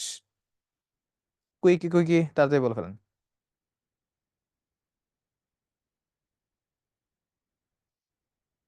আরমানরে মাইর দিতে হবে, আরমান ভুল করছে এতবার বলার পরও। নূরজাহান, তাসরিন, জোহরা, সুরাইয়া সবাই হচ্ছে খুব সুন্দর করে সঠিক উত্তর দিয়ে দিছে। সেটা হচ্ছে কি, আনসার হচ্ছে সি। মাহমুদা, সেও সঠিক উত্তর দিছে, আনসার হচ্ছে কি সি। ভাই 100 বার বলছি না, প্রধান গ্রিনহাউস যখন বলবে তখন কি CO2, ঠিক আছে। CFC-টা কি? CFC-র হচ্ছে প্রভাব বেশি, প্রভাব বেশি। আর হচ্ছে কি, তার হচ্ছে গ্রিনহাউস ইফেক্ট না অ্যাকচুয়ালি, তার হচ্ছে আমাদের নর্মালি ওজোন স্তর ক্ষয়কারী, ওজোন স্তর ক্ষয়কারী প্রধান, ঠিক আছে। তো এই দুইটা ক্ষেত্রে হচ্ছে কি হয়, আমাদের CFC হচ্ছে প্রধান হয়, বাকি ক্ষেত্রে কিন্তু অন্য কোনোটার কি আর তেমন কোনো প্রভাব নাই। ওকে, তার মানে আনসার হচ্ছে সি। সাবরিনা বলছেন চ, আচ্ছা সি লিখতে গিয়ে মনে হচ্ছে লিখে বলছেন, ঠিক আছে, আনসার হচ্ছে কি সি, কার্বন ডাইঅক্সাইড। আচ্ছা, বায়ুতে H2S এর কত ppm মাত্রা মানুষের জন্য প্রাণঘাতী, বলেন তো? মানুষের জন্য প্রাণঘাতী কত? আনসার হচ্ছে দেখেন, গত বছর 2324 আসছে, আনসার হচ্ছে মনে রাখেন 50 ppm, ঠিক আছে। ভাইয়া হচ্ছে ওইখানে ওই TLV, ঠিক আছে, TLV যে মাত্রা আছে 0.302 ppm, আর কোনটা হচ্ছে প্রাণঘাতী হবে? প্রাণঘাতী হবে হচ্ছে 50 ppm। তো TLV-টা হচ্ছে 0.302 ppm, এরকম মনে হয়েছিল, ঠিক আছে। চলো আমরা দেখে আসি। কোথায় গেল, কোথায় গেল, কোথায় গেল, কোথায় কোথায় কোথায়, এই যে, ঠিক আছে। H2S, TLV হচ্ছে 0.302 ppm, ঠিক আছে। তো এই যে H2S-টা, এটা হচ্ছে কি, এটা অ্যাকচুয়ালি TLV না, এটা হচ্ছে কি প্রাণঘাতী মাত্রা, এটা হচ্ছে প্রাণঘাতী মাত্রা, ঠিক আছে, প্রাণঘাতী।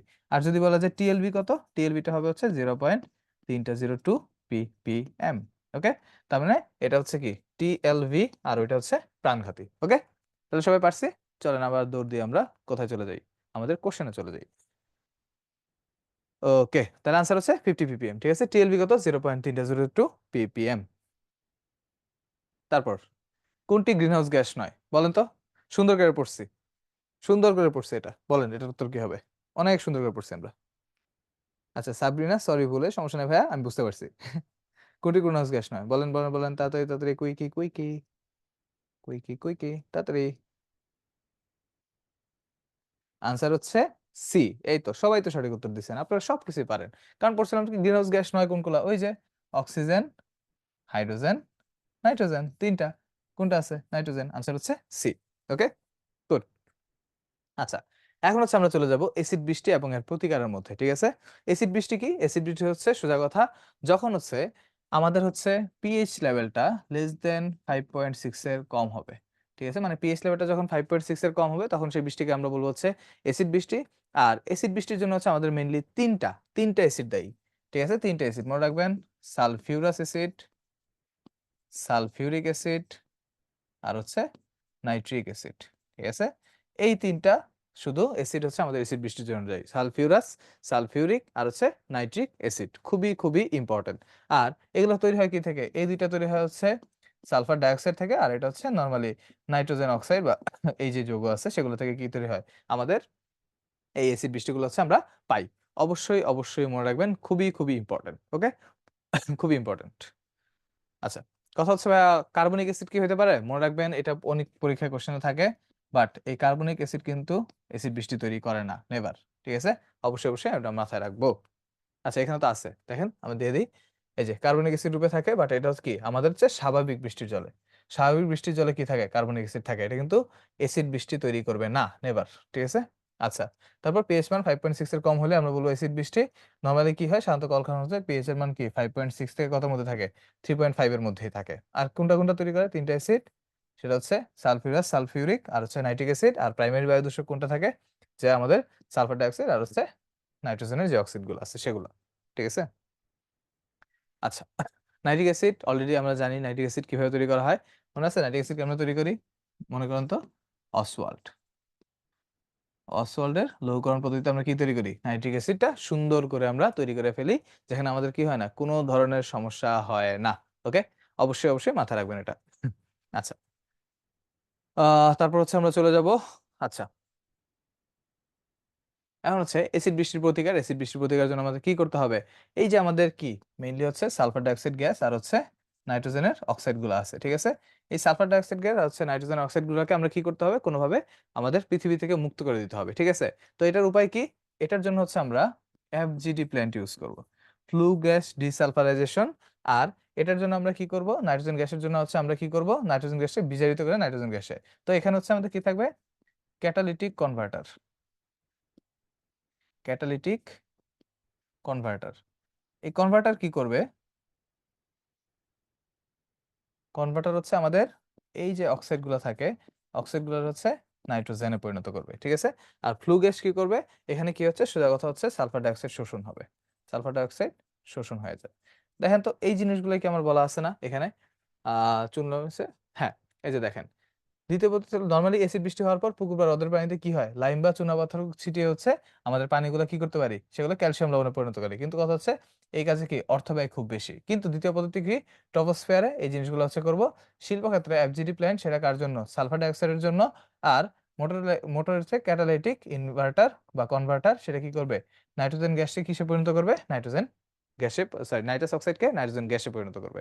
ওকে, এফজিডির full form flue gas desulfurization, পরীক্ষায় আসতে পারে। ওকে, আচ্ছা, ফ্লু গ্যাস ডিসালফারাইজেশন এখানে কি হয়? এই এফজিডি প্ল্যান্টে হচ্ছে উৎপন্ন ড্রাই ওয়াল, জিপসামটা ড্রাই ওয়াল তৈরিতে ব্যবহৃত হয়। তার মানে যদি বলা যায় ড্রাই ওয়াল তৈরিতে কোনটা ব্যবহৃত হয়? জিপসাম। জিপসাম কোথায় হয়? আমাদের হচ্ছে এফজিডি প্ল্যান্টে তৈরি হয়। ঠিক আছে, এই জিনিসটা অবশ্যই অবশ্যই মনে রাখবেন। এই যে ক্যালসিয়াম কার্বনেট সালফার ডাইঅক্সাইডের সাথে বিক্রিয়া করে করে ক্যালসিয়াম সালফেট, সে হচ্ছে অক্সিজেন আর পানির সাথে বিক্রিয়া করবে, সে হচ্ছে তৈরি করবে হচ্ছে এইটুক। এইটুকের নাম হচ্ছে জিপসাম, এইটুকের নাম জিপসাম। আগে কিন্তু দুই নাই, জাস্ট ক্যালসিয়াম সালফেট, দুই অণু পানি, এইটুকের নাম বলতেছি আমরা হচ্ছে জিপসাম। ভুল করবেন না, এটা যেন মাথায় থাকে। ওকে, তারপর এখানে তেমন ইম্পর্টেন্ট কিছু আমাদের আছে বলে আমরা মনে করতেছি না। ঠিক আছে। আচ্ছা, কোনটি অ্যাসিড বৃষ্টির সাথে সংশ্লিষ্ট নয় বলেন তো? আনসার বলেন, কোনটি অ্যাসিড বৃষ্টির সাথে সংশ্লিষ্ট নয়? কুইক কুইক কুইক, তাড়াতাড়ি তাড়াতাড়ি তাড়াতাড়ি।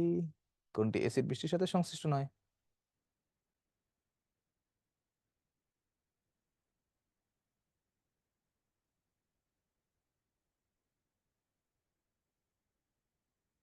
Good. Suraiya, Tasrin, Mahmuda, Nurjahan, very good. ঠিক আছে, কারণ ভাই কি বলছি, কার্বন ডাইঅক্সাইড কি করবে, সুন্দর করে পানির সাথে বিক্রিয়া করবে। পানির সাথে বিক্রিয়া করে সে কি তৈরি করে ফেলবে, সে হচ্ছে কার্বনিক অ্যাসিড তৈরি করে ফেলে। আর ভাইয়া বলছি না যে কার্বনিক অ্যাসিডটা কি নর্মাল বৃষ্টির পানিতে থাকে, যে নর্মাল রেইন ওয়াটারে থাকে, নর্মাল রেইন ওয়াটার আমরা এই কি পাই, আমরা হচ্ছে এগুলারে খুঁজে পাই। ঠিক আছে, তো সেজন্য হচ্ছে কি এটা কোনোভাবেই দায়ী না। গোলাম মুর্শিদ অপু আমরা একটু ভুল করে ফেলছি। আচ্ছা, এখন আসি এসিড ক্ষার তত্ত্ব। এসিড ক্ষার তত্ত্বের ক্ষেত্রে আমি খুব সিম্পল ভাবে আপনাদের একটু পড়ানোর চেষ্টা করি। ঠিক আছে,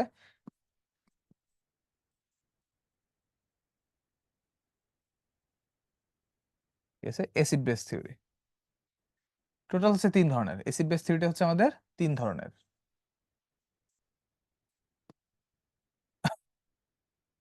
দেখেন, ফার্স্ট অফ অল আমাদের হচ্ছে আরহেনিয়াস,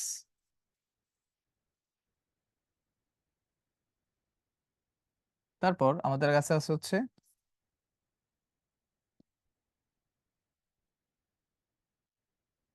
ব্রোনস্টেড লাউরি, এবং আমাদের কাছে আছে হচ্ছে লুইস। ঠিক আছে, এই তিনটা তত্ত্বের উপর ভিত্তি করে আমরা কি করতে পারি, আমাদের হচ্ছে মোটামুটি এসিড ক্ষার থিওরিটা আমরা বিবেচনা করতে পারি। আরহেনিয়াসটা মনে রাখবো, এটা হচ্ছে আমাদের, আমরা এক কথায় বলে হচ্ছে এটাকে আমরা বলে হচ্ছে দাতা মতবাদ।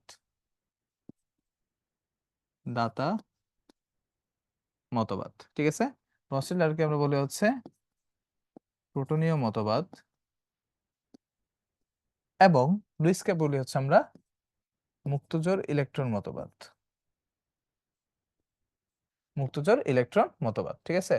তার মানে হচ্ছে আর্হেনিয়াস কি বলবে, সে শুধু দানের কথা বলবে, এইচ প্লাস দান ও এইচ মাইনাস দান। ঠিক আছে, সে কি বলবে, সে প্রোটনীয় মতবাদ, সে এইচ প্লাস বা প্রোটন গ্রহণ, গ্রহণটা আগে না লিখে আমরা হচ্ছে কি লিখবো, আমরা হচ্ছে দানটা আগে লিখি। ঠিক আছে, এইচ প্লাস দান, এইচ প্লাস গ্রহণ। ঠিক আছে, তারপর আসি মুক্তজোর ইলেকট্রন ক্ষেত্রে, ইলেকট্রন গ্রহণ, ইলেকট্রন দান। ঠিক আছে, তার কথাবার্তা হচ্ছে এরকম। এখন আমরা চলেন দেখি যে কোনটা আসলে কি মিন করছে, কোনটা মিন করছে। এইচ প্লাস দান করলে আমরা জানি খুব সিম্পলি সেটা হচ্ছে কি অ্যাসিড। ঠিক আছে, ও এইচ মাইনাস দান করলে সেটা হচ্ছে কি বেস। সিম্পল। ঠিক আছে, এইচ প্লাস দান করলে আমরা জানি সে কি অ্যাসিড, ও এইচ মাইনাস দান, এইচ প্লাস গ্রহণ করলে সে কি বেস। সিম্পল। ইলেকট্রন গ্রহণ করলে, মুক্তজ ইলেকট্রন গ্রহণ যে করবে সে হচ্ছে লুইস অ্যাসিড, মুক্ত ইলেকট্রন যে দান করবে সে হচ্ছে লুইস বেস। ঠিক আছে, এই হচ্ছে কি মোটামুটি আমাদের সামারি ফর্ম। ওকে, এই জিনিসগুলা অবশ্যই অবশ্যই অবশ্যই অবশ্যই অবশ্যই মনে রাখবো। ঠিক আছে, আচ্ছা, তো এটা হচ্ছে আমাদের কি একদম সামারি একটা জিনিস। এখন যাই আমরা মোটামুটি ডিটেলসে। দেখেন, এই যে আমাদের আর্সেনিয়াস অ্যাসিড ক্ষার তত্ত্ব ছিল, অ্যাসিডের সংখ্যা হচ্ছে কি H প্লাস দান করবে, সেটা কি অবশ্যই অবশ্যই অবশ্যই জলীয় দ্রবণে হইতে হবে। হাইড্রোজেন দান করে তার হচ্ছে কি অ্যাসিড, তার কথা মতে HCl, HNO3, H2SO4 এগুলো কি আমাদের নর্মাল অ্যাসিড, তো এটাতে কোনো সমস্যা হয় না। ঠিক আছে, তারপর ক্ষারকের সঙ্গে কি হবে, সে হচ্ছে কি জলীয় দ্রবণে OH মাইনাস আয়ন দান করবে। সিম্পল হিসাব, যতগুলোতে OH আছে সেগুলো কি হবে, ক্ষার হয়ে যাবে, এখানে কোনো সমস্যা হয় না। এখন দেখেন H প্লাস আর OH মাইনাস যেহেতু বলছে, পানি তৈরি করতেছে। ঠিক আছে, তো এই যে প্রসারণ বিক্রিয়ায় আমরা পানি তৈরি করতেছি, এই জিনিসটা হচ্ছে তার সফলতা থেকে আমরা পাই। দেখেন, জলীয় দ্রবণ জলীয় দ্রবণের ব্যাখ্যায় হচ্ছে কে, সে মোটামুটি কি পারফেক্ট আছে। তারপর সে হচ্ছে কি প্রশমন বিক্রিয়ার কথা বলতে পারে। ঠিক আছে, কারণ কি H plus O H minus দুইটা মিলে কি তৈরি করবে, পানি তৈরি করতেছে না। ঠিক আছে, এই পানি হচ্ছে কি আমাদের হচ্ছে তৈরি করতেছে, সেই ক্ষেত্রে হচ্ছে এটার প্রশমন তাপ এবং প্রশমন বিক্রিয়া সবকিছু হচ্ছে নির্ণয় করতেছে কে, এবং প্রশমন তাপের মান কত 57.34 কিলো জুল। ওকে, অর্থাৎ এই জিনিসটা আর্সেনিয়াস তত্ত্ব থেকে আমরা পাই। তারপর জলীয় দ্রবণ অম্লীয় বা ক্ষারণ কেন হইতেছে সেটা আমরা পাই। তারপর হচ্ছে বিয়োজন ধ্রুবক। ঠিক আছে, বিয়োজন ধ্রুবক, তার মানে তিনটা জিনিস আমরা পাচ্ছি। ঠিক আছে, সেটা হচ্ছে কি কি, একটা হচ্ছে আর্সেনিয়াসের ক্ষেত্রে হচ্ছে আমরা এখানে লিখি সহজ করে, সেটা হচ্ছে সফলতা। ঠিক আছে, ফার্স্ট অফ অল জলীয় দ্রবণ ব্যাখ্যা করতে পারে, জলীয় দ্রবণ ব্যাখ্যা করতে পারে সে কি করতে পারে? প্রশমন তাপ ব্যাখ্যা করতে পারে। থার্ডলি হচ্ছে সে কি করতে পারে? সে হচ্ছে বিয়োজন ধ্রুবক সম্পর্কে ব্যাখ্যা করতে পারে। বিয়োজন ধ্রুবক, ঠিক আছে? এই জিনিসগুলোর ক্ষেত্রে কি আর্হেনিয়াস খুবই কি সে হচ্ছে কনসার্ন ছিল। ওকে, এই জিনিসগুলো আমরা পেয়ে গেছি। ওকে, এখান থেকে কে বি এর মান বেশি হলে সবল ক্ষার হবে, কে এর মান কম হলে দুর্বল ক্ষার হবে, ঠিক আছে? এই জিনিসপত্র। আর্সেনিক তত্ত্বের সীমাবদ্ধতা, সে কি জলীয় দ্রবণে, অজলীয় দ্রবণে সে মোটেই কার্যকরী না। খুবই ইম্পর্টেন্ট, জলীয় দ্রবণ ছাড়া সে কি একদম হচ্ছে নাই পৃথিবীতে, সে পৃথিবীতে আসতেই পারে না, ঠিক আছে? তারপর কপার সালফেট, সিরাস সালফেট, এরা কি রকম, এদের কি করতে পারে না, ব্যাখ্যা করতে পারে না, ঠিক আছে? তারপর সে হচ্ছে সোজা কথা হচ্ছে কি, সে কোনোভাবেই হচ্ছে গ্যাসীয় অবস্থায় কোনো কিছু সে ব্যাখ্যা করতে পারে না। ওকে, তেমন ইম্পর্টেন্ট কিছু না। তারপর যেটা হচ্ছে ব্রনস্টেড লাউরি, দেখেন প্রোটন দাতা অম্ল, প্রোটন গ্রহীতা হচ্ছে কি ক্ষার। তার মানে সেজন্য তার তত্ত্বকে আমরা বলি কি প্রোটনীয় তত্ত্ব। কথা হচ্ছে এই প্রোটনীয় তত্ত্ব থেকে আমরা একটা জিনিস পাই, সেটা হচ্ছে মনে রাখবেন যে উভমুখী যে একটা ব্যবস্থা, সেই জিনিসটা হচ্ছে আমরা কি এখান থেকে পেয়ে থাকি। দেখেন উদাহরণস্বরূপ HCl, H2, HNO3, H3PO4, এগুলো সবকিছু কি দেখেন আয়ন থাকে। এখন কথা হচ্ছে একটা জিনিস যে উভমুখী, ঠিক আছে? দেখবেন যে উভমুখী আমরা ব্যাখ্যাটা হচ্ছে আমরা কোথায় পাই? এখানেই পাবো। যে উভমুখী তার ব্যাখ্যাটা কি দিতে পারে? আমাদের ব্রনস্টেড লাউরি দিতে পারে, অন্য কেউ না দিতে পারলেও। এই যে অম্ল হলো প্রোটন দাতা, ক্ষার হলো প্রোটন গ্রহীতা। এখান থেকে আমরা সেই জিনিসগুলো পাই, ঠিক আছে? এই যে HCl এটাও কি হতে পারে? ক্ষার হইতে পারে, কারণ হচ্ছে H+ দান করছে। ওকে, আচ্ছা। তারপর এই যে উভমুখী উভয় বিয়োজন বিক্রিয়ার ক্ষেত্রে যে জিনিসটা কিরকম ভাবে হয় সেটা দেখা দিছে। তার মানে সব আরহেনিয়াস অ্যাসিড হলো ব্রনস্টেড লাউরি অ্যাসিড, কিন্তু সব ব্রনস্টেড লাউরি কি হয় না? আরহেনিয়াস অ্যাসিড হয় না। অর্থাৎ সব ব্রনস্টেড কারক আরহেনিয়াস কারক নয়, কিন্তু আরহেনিয়াস কারক কি হয়? ব্রনস্টেড লাউরি কারক হয়। সুতরাং ব্রনস্টেড লাউরি তত্ত্বে সংখ্যা বৃদ্ধি পেয়েছে, খুবই ইম্পর্টেন্ট। তার মানে সংখ্যা কম কোনটায়? আরহেনিয়াস তত্ত্বে, সংখ্যা বেশি কোনটায়? ব্রনস্টেড লাউরির তত্ত্বে। ওকে, আচ্ছা। এখন আসি, এই যে H2O কে উভধর্মী বা অ্যাম্ফোটেরিক বলা হয়। কেন অ্যাম্ফোটেরিক বলা হয়? মনে রাখবেন এই যে এখানে হচ্ছে সে কি করতে পারে, নরমালি হচ্ছে বিভিন্ন ধরনের অ্যাম্ফোটেরিক যৌগের কথা দেওয়া আছে। HPO4 2 H2PO3 ভাইয়া এটা মনে রাখবো কেমনে? মনে রাখার উপায় কি? ঠিক আছে, মনে রাখার একটা উপায় হচ্ছে সুন্দর করে লিখে রাখতে পারেন, সেটা হচ্ছে উভধর্মী চেনার উপায়। উভধর্মী চেনার উপায়, ঠিক আছে? মনে রাখবেন হাইড্রোজেন যুক্ত যে কোনো অ্যানায়ন উভধর্মী। বিশেষ না হলে সুন্দর করে চেক করে দেখেন, আমার কোনো সমস্যা নাই, ঠিক আছে? চেক করে কোনো জায়গায় যদি আটকায় যান, আমার হচ্ছে মনে করেন যে শান্ত ভাই আমার বলছিল, ঠিক আছে? হাইড্রোজেন যুক্ত কি হয়? যে কোনো অ্যানায়ন হচ্ছে উভধর্মী হয়। যেমন দেখেন H2O4 2 উভধর্মী, H2O4 2 উভধর্মী, H2PO3 উভধর্মী। কি আছে? হাইড্রোজেন আছে, অ্যানায়ন আছে, হাইড্রোজেন আছে, অ্যানায়ন আছে, ঠিক আছে? এই জিনিসগুলো অবশ্যই আমরা কি করব? মাথায় রাখবো। এখন এই যে হচ্ছে আমরা বিভিন্ন ধরনের উভমুখী যৌগ পাইলাম, এখন এখানে হচ্ছে আমাদের কনজুগেট বা অনুবন্ধী অ্যাসিড ক্ষারের ধারণা আসবে। মনে রাখবেন একটা অ্যাসিড H+ দান করার পর সে কি তৈরি করে? একটা অনুবন্ধী ক্ষার তৈরি করে। অনুবন্ধী একটা ক্ষার তৈরি করবে, ঠিক আছে? একটা ক্ষার, ঠিক আছে, সে হচ্ছে কি করবে? OH- দান অথবা H+ গ্রহণ। এটার পর সে কিসে পরিণত হবে? একটা অনুবন্ধী অ্যাসিডে পরিণত হবে, ঠিক আছে? অনুবন্ধী অ্যাসিডে পরিণত হবে। এখন কথা হচ্ছে এই যে H+ দান, OH- গ্রহণ বা OH- দান, H+ গ্রহণ, ঠিক আছে? এই জিনিসগুলো হচ্ছে কি সোজা কথা, অ্যাসিড যদি সবল হয় অনুবন্ধী ক্ষার হবে দুর্বল, অ্যাসিড যদি দুর্বল হয় অনুবন্ধী ক্ষার হবে সবল। ক্ষার যদি সবল হয় অনুবন্ধী অ্যাসিড হবে দুর্বল, ক্ষার যদি দুর্বল হয় অনুবন্ধী অ্যাসিড কি হবে? সবল, ঠিক আছে? এই জিনিসগুলো হচ্ছে অবশ্যই মাথায় রাখতে হবে। এই যে অনুবন্ধী অম্ল ক্ষার যুগল বা কনজুগেট অ্যাসিড বেস পেয়ার, অনুবন্ধী ক্ষার যুগল কি হবে? অ্যাসিড আর এটা দুইটা মিলে হচ্ছে কি তৈরি করছে? একটা পেয়ার তৈরি করছে। এদেরই আমরা বলতেছি অনুবন্ধী অম্ল ক্ষার যুগল। এখানেও কি হবে?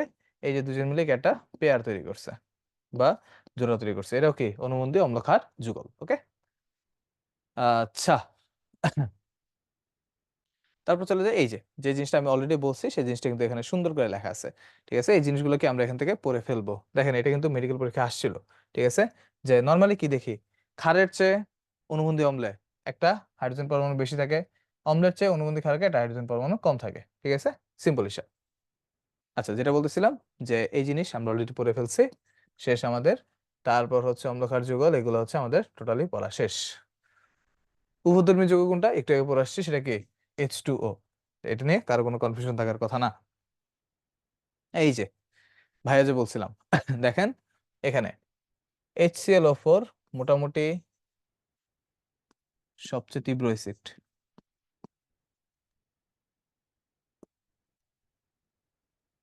সবচেয়ে তীব্র অ্যাসিড মাথায় রাখবেন, ইম্পর্টেন্ট। HClO4 হচ্ছে সবচেয়ে তীব্র অ্যাসিড, কারণ কি জারণ মান হচ্ছে সবচেয়ে বেশি, কেন্দ্রীয় পরমাণু জারণ মান সবচেয়ে বেশি। কোনটার ক্ষেত্রে কোন কোনটার ক্ষেত্রে অনুবন্ধী ক্ষারক কি হবে সুন্দর করে দেওয়া আছে, সুন্দর করে দেওয়া আছে। জাস্ট দেখবেন যা দেওয়া আছে অম্ল, যা ঠিক আছে, অম্ল মাইনাস হাইড্রোজেন, অম্ল মাইনাস হাইড্রোজেন, সিম্পল, তাহলে আপনি পাবেন অনুবন্ধী ক্ষারক। বিশেষ না হলে সবগুলা করে দেখেন, আপনার প্রত্যেকটা মিলবে। ওকে, আচ্ছা অ্যাসিড ক্ষারকের লুইস তত্ত্ব, ঠিক আছে। আচ্ছা এখান থেকে হচ্ছে আমরা একটা ডিসিশনে যাই, চলেন। ছোটবেলার ডিসিশন, সেটা হচ্ছে এই যে ব্রনস্টেড লাউরিতে সফলতা কি ছিল? তার সফলতা ছিল ফার্স্ট অফ অল সে কি উভধর্মিতা ব্যাখ্যা করতে পারছে, উভধর্মী আচরণ ব্যাখ্যা করতে পারছে, এন্ড সেকেন্ডলি হচ্ছে সে কি করতে পারছে অনুবন্ধী অম্লক্ষারের ধারণা দিতে পারছে, অনুবন্ধী অম্লক্ষারের ধারণা, ঠিক আছে। এবং তার সংখ্যাটা কি বেশি, সংখ্যা বেশি, ঠিক আছে। এই হচ্ছে আমার অ্যাসিড বেস থিওরিতে। তারপর আমরা চলে যাবো এখন লুইস তত্ত্বে। এই যে লুইস, ঠিক আছে, বিজ্ঞানী লুইস থিওরি অফ অ্যাসিড, সে কি করছে 1913 সালে 23 খ্রিস্টাব্দে হচ্ছে ব্রনস্টেড লাউরি যখন প্রোটন দান ভিত্তিক হচ্ছে অ্যাসিড ক্ষারকের সংজ্ঞা দেন, ওই বছরই, ঠিক আছে, ওই বছরই কি দিছে অ্যাসিড ক্ষারের লুইস তত্ত্ব দেওয়া হয়েছিল। লুইস অ্যাসিড কারা, যারা হচ্ছে কি ইলেকট্রন জোড় কি গ্রহণ করবে, লুইস ক্ষারক কারা, যারা ইলেকট্রন জোড় হচ্ছে দান করবে। ইলেকট্রন জোড় কারা দান করতে পারবে, যাদের হচ্ছে এক্সট্রা কি মুক্ত ইলেকট্রন আছে, তারা যারা গ্রহণ করবে তাদের হচ্ছে কি মুক্ত ইলেকট্রন নাই, সিম্পল হিসাব, ঠিক আছে। দেখেন এই যে সংখ্যায় অনেক বৃদ্ধি ঘটেছে, অনেক, ঠিক আছে, তার বৃদ্ধি অনেক বেশি হয়েছে। যেমন carbon dioxide, sulphur dioxide, BF3, AlCl3, FeCl3, copper 2 plus ion, ঠিক আছে, আয়নটা ইম্পর্টেন্ট, ইত্যাদি। AlCl3 বাট Al3 প্লাস না কিন্তু, বি কেয়ারফুল, Al3 প্লাস নয়, AlCl3, ওকে। H পরমাণু না থাকা সত্ত্বেও তারা কি, এরা হচ্ছে লুইস অ্যাসিড, কারণ বিক্রিয়ায় কি করে ইলেকট্রন জোড় তারা হচ্ছে গ্রহণ করবে। লুইস ক্ষারক কারা, যাদের হচ্ছে মুক্ত ইলেকট্রন আছে, যেমন এখানে দুইটা আছে, এখানে কি দুইটা, চারটা আছে, এখানে অক্সিজেনের আছে, ঠিক আছে। এরকম সায়ানাইড, ক্লোরাইড, এরাও কি আমার হচ্ছে এক ধরনের কি হিসেবে কাজ করে, আমার এক ধরনের লুইস ক্ষারক হিসেবে কাজ করে, খুবই খুবই ইম্পর্টেন্ট, ঠিক আছে। আচ্ছা এই বিক্রিয়ায় সুন্দর কথা, এই বিক্রিয়াকে আমি বুঝতেছি এ হচ্ছে কি লুইস ক্ষার, এ হচ্ছে লুইস অ্যাসিড, এটা হচ্ছে লুইস বেস, এ হচ্ছে লুইস অ্যাসিড, ওকে, তো বুঝতেই পারতেছি। আচ্ছা প্রসম হিসেবে হচ্ছে কি, আচ্ছা প্রসম লুইস অ্যাসিড, ঠিক আছে, BF3, BF3 দেখেন, BF3 বোরনের লাস্ট শেল ইলেকট্রন আছে কয়টা, লাস্ট শেল ইলেকট্রন হচ্ছে তিনটা, ঠিক আছে। ফ্লোরিন যুক্ত হয়েছে কয়টা, তিনটা, তার মানে টোটাল ইলেকট্রন হলো কয়টা, ছয়টা। এখন কি অষ্টক পূর্ণ হয়েছে, অষ্টক পূর্ণ হয়েছে, অষ্টক কি হয়েছে না, তার মানে কি এখানে কি হয়েছে অষ্টকের সংকোচন, সংকোচন হয়েছে। তো যাদের কি অষ্টক সংকোচন হবে তারা কি, সোজা কথা হচ্ছে সুন্দর করে আমরা বলে ফেলবো, সেটা হচ্ছে কি লুইস অ্যাসিড, কারণ কি তারা ইলেকট্রন গ্রহণ করতে পারে, ইলেকট্রন গ্রহণ করতে পারে, ঠিক আছে, সেজন্য তারা হচ্ছে কি লুইস অ্যাসিড। আচ্ছা তারপর লুইস অ্যাসিড হচ্ছে ফেরিক ক্লোরাইড, ফেরিক ক্লোরাইড কি করবে সুন্দর করে হচ্ছে CH3Cl থেকে সে কি নিয়ে যাবে, সে হচ্ছে একটা ইলেকট্রন নিয়ে যাবে। অ্যাসিড বৃষ্টির জন্য কোন গ্যাস দায়ী, অলরেডি আমরা জানি অ্যাসিড বৃষ্টির জন্য হচ্ছে সোজা কথা দুইটা, একটা হচ্ছে সালফার ডাইঅক্সাইড আর হচ্ছে কি NOx, ঠিক আছে, তার মানে কি আনসার আছে, সেটা হচ্ছে আনসার হচ্ছে কি ডি, অ্যাসিড বৃষ্টির জন্য দায়ী হচ্ছে ডি। অ্যাসিড বৃষ্টির জন্য সংশ্লিষ্ট নয়, অলরেডি একটু আগে পড়ে আসছে, সেটা কি কার্বন ডাইঅক্সাইড, কারণ বাকি সবগুলাই কি তৈরি করবে কোনো না কোনো ভাবে তৈরি করবে। দেখেন শান্ত ভাইয়ের আসা কোশ্চেন, আজকে দেখেন পুরো ক্লাসে আমার কোশ্চেন দিয়ে পড়া, ঠিক আছে। কোনটা হচ্ছে দায়ী, সেটা হচ্ছে কি কার্বনিক অ্যাসিড তৈরি করবে, একটু আগে দেখাইছি H2CO3 তৈরি করবে, সেটা নর্মাল বৃষ্টির পানিতে থাকে, ওকে।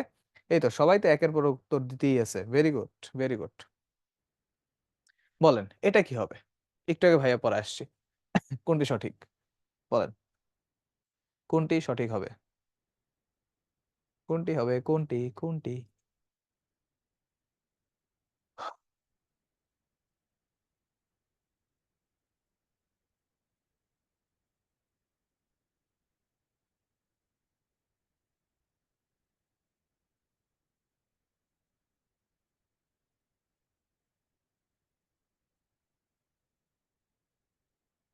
কেউ বলতেছে এ, কেউ বলতেছে বি।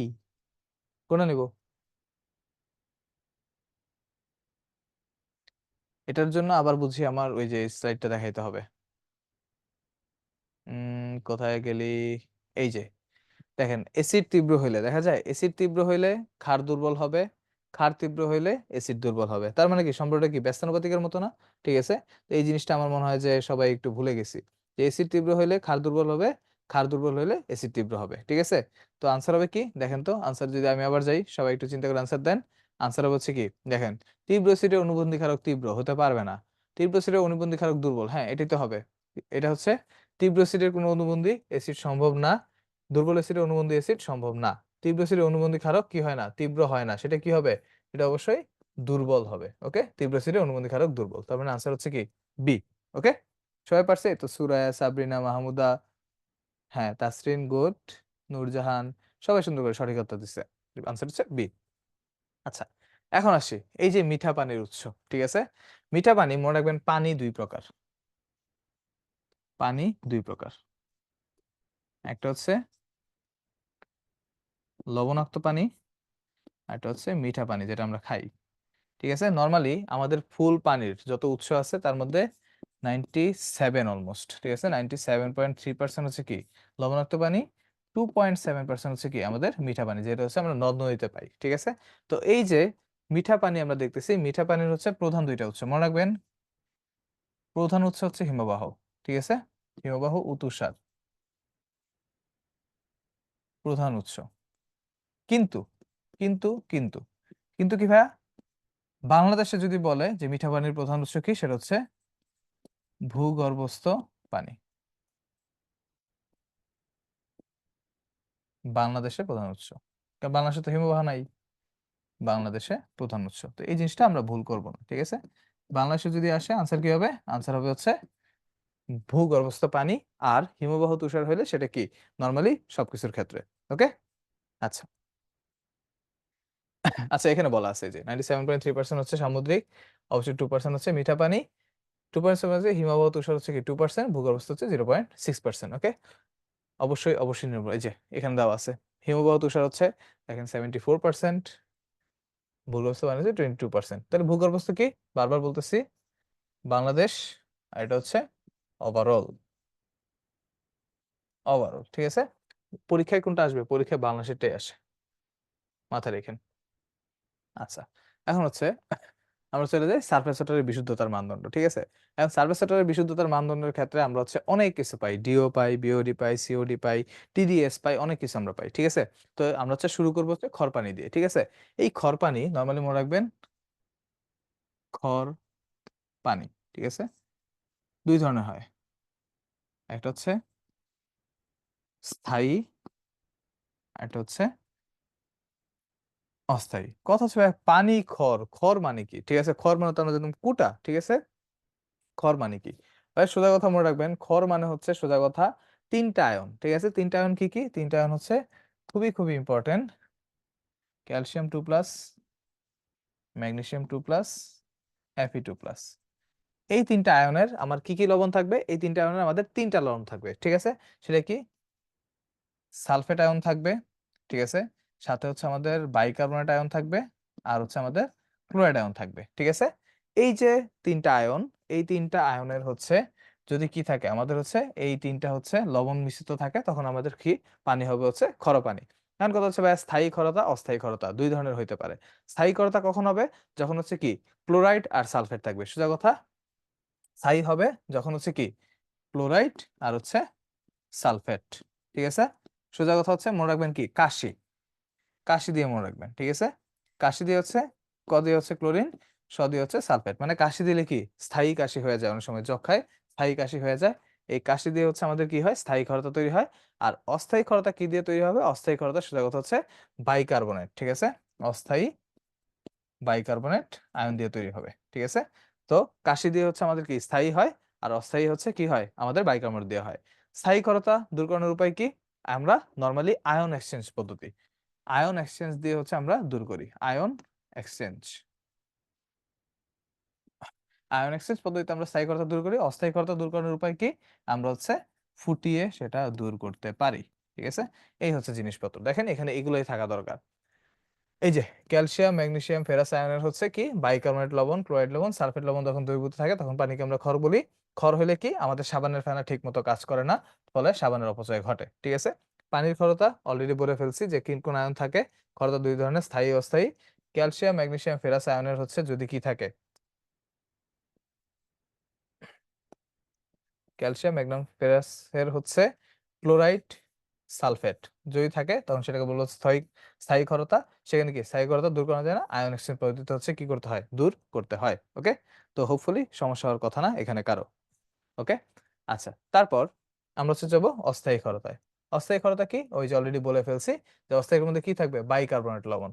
যে বাইকার্বনেট লবণ যখন থাকবে তখন সেটাকে বলে হচ্ছে আমরা অস্থায়ী ক্ষারতা। সেটা কি, নরমালি হচ্ছে খর পানিতে ক্যালসিয়ামের ঘনমাত্রা কত থাকে, 100 থেকে 300 ppm এর মধ্যে থাকে।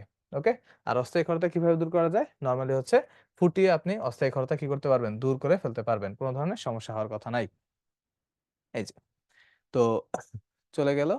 তারপর স্থায়ী অস্থায়ী ক্ষারতা দূরীকরণ। এখন কথা হচ্ছে কিভাবে স্থায়ী অস্থায়ী দুইটাই দূর করা যাবে। ঠিক আছে, পারমুটিট বা আয়ন এক্সচেঞ্জ পদ্ধতিতে স্থায়ী অস্থায়ী দুইটাই দূর করা যায়, দুইটাই দূর করা যাবে। ঠিক আছে, অবশ্যই অবশ্যই মাথায় রাখবেন, দুইটাই দূর করা যায়। এখন হচ্ছে ভূপৃষ্ঠের পানির পিএইচ এর মান কত হয়, 6 থেকে 6.5 এর মধ্যে হয়ে থাকে। আর কৃষি কাজে যেটা ব্যবহৃত হয় এটা হচ্ছে ভূপৃষ্ঠে, ভূপৃষ্ঠে পানির মান 6 থেকে 6.5। কৃষি কাজে যেটা ব্যবহৃত হয় সেটা কত হয়, 5 থেকে নরমালি আমাদের 7 এর মধ্যে হয়ে থাকে। ঠিক আছে, অবশ্যই অবশ্যই এই জিনিস আমাদের জানা লাগবে, মাথায় রাখতে হবে।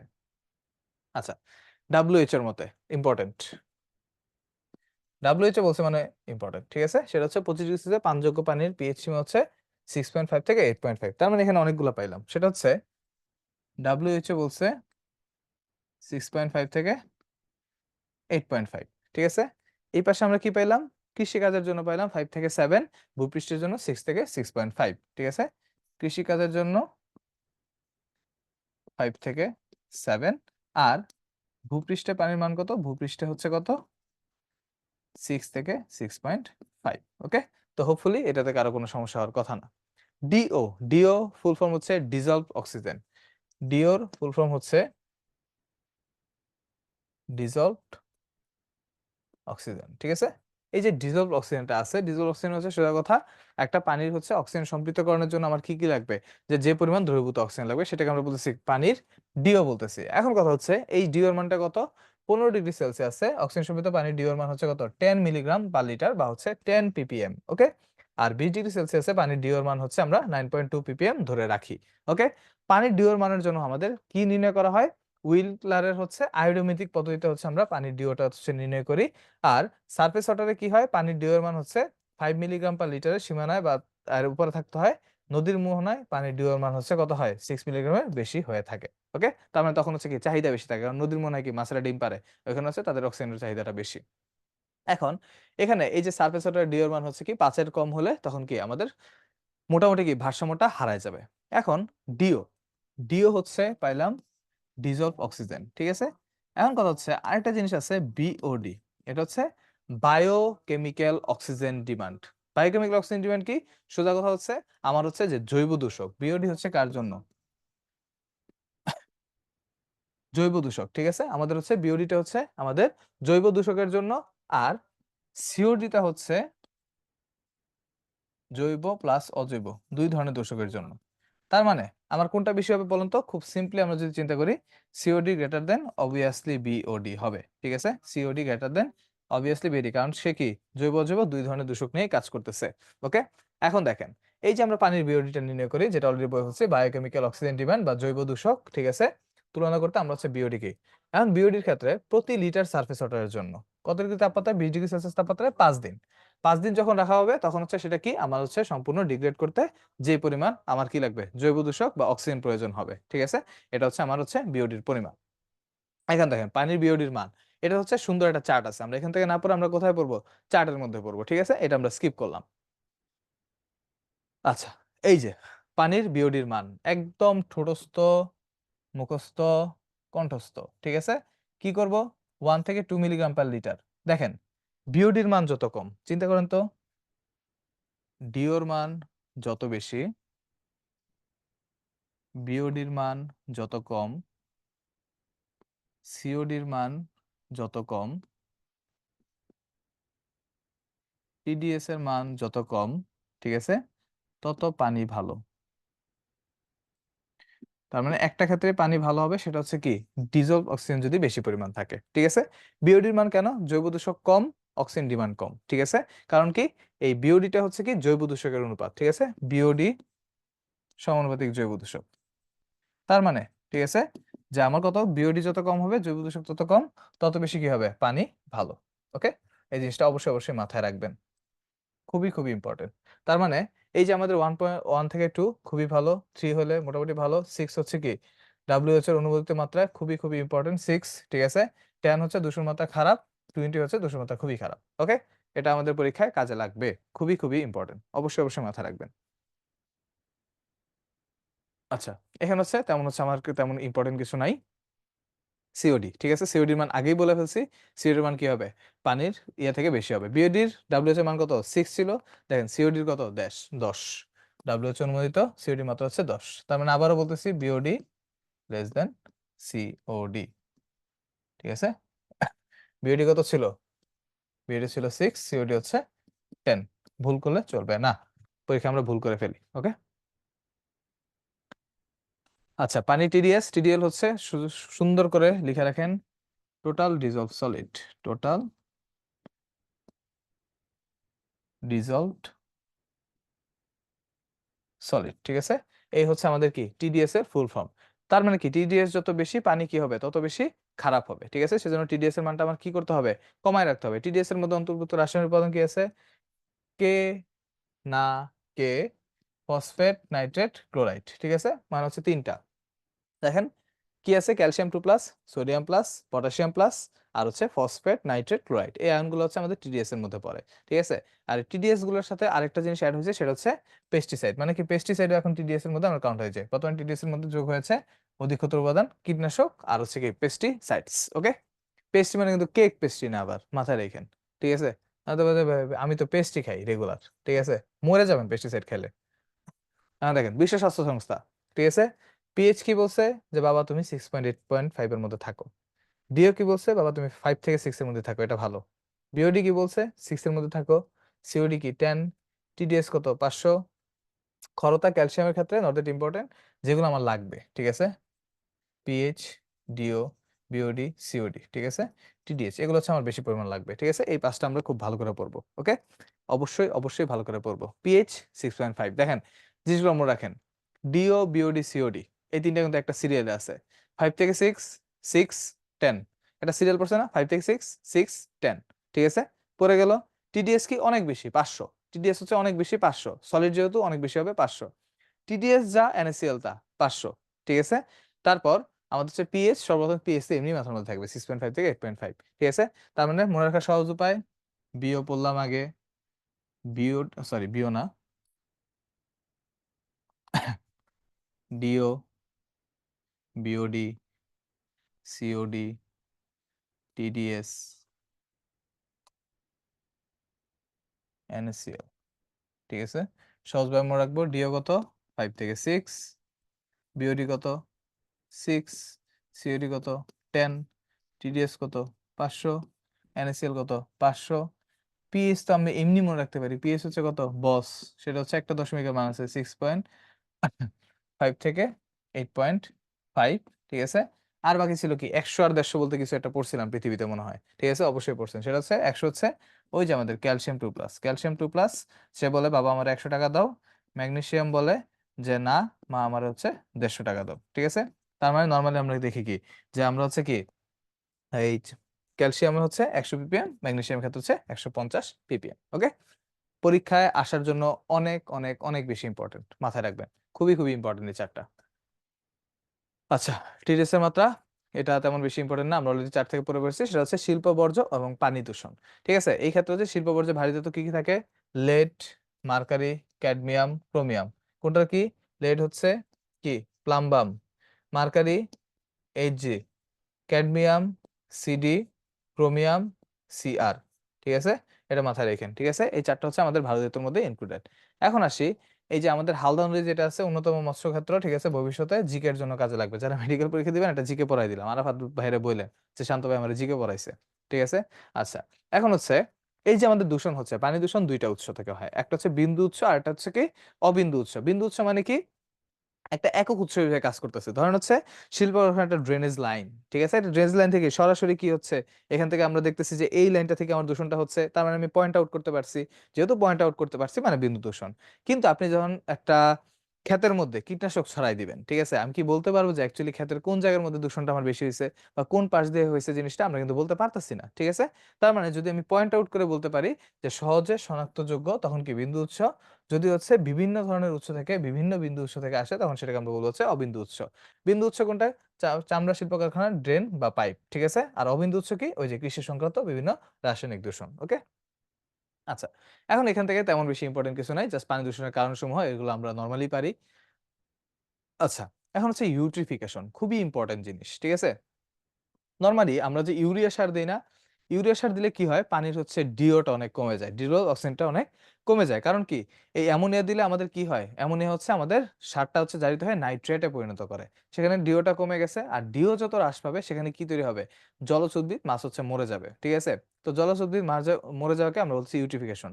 যদি পরীক্ষায় কোশ্চেন আসে এই যে ইউট্রিফিকেশনটা হচ্ছে, এই যে ইউট্রিফিকেশনটা হচ্ছে সেটা কি, নাইট্রোজেন সারের জন্য, নাইট্রোজেন গঠিত সারের জন্য এই জিনিসটা হচ্ছে, ঠিক আছে। আর হচ্ছে কেন হচ্ছে, কারণ হচ্ছে এই অ্যামোনিয়াটা কিসে কনভার্ট হয়ে যায়, নাইট্রেটে কনভার্ট হয়ে যায়, ঠিক আছে। নাইট্রেটে কনভার্ট হয়ে তখন হচ্ছে কি করে ফেলে, আমাদের হচ্ছে এই ইউট্রিফিকেশন আমাদের হচ্ছে সাহায্য করে। ওকে, হুম। আচ্ছা, শিল্প পর্যায়ে পানি দূষণ এটা হচ্ছে ঠিক করতে আমরা কি ব্যবহার করি, ইটিপি প্ল্যান্ট ইউজ করি। এখন ইটিপি পরীক্ষায় ডিরেক্ট কোশ্চেন আসে, ইটিপি কেন ব্যবহার করা হয়, তরল দূষণ রোধে, মাথায় রাখবেন তরল দূষণ রোধে হচ্ছে আমরা কি করি, ইটিপি ব্যবহার করি। খুবই খুবই ইম্পর্টেন্ট, তরল দূষণ রোধে আমরা কি করি, ইটিপি ব্যবহার করি। ওকে, আচ্ছা, তারপর হচ্ছে পানির তাপমাত্রা, এখানে জাস্ট সিম্পল সিম্পল জিনিসপত্র।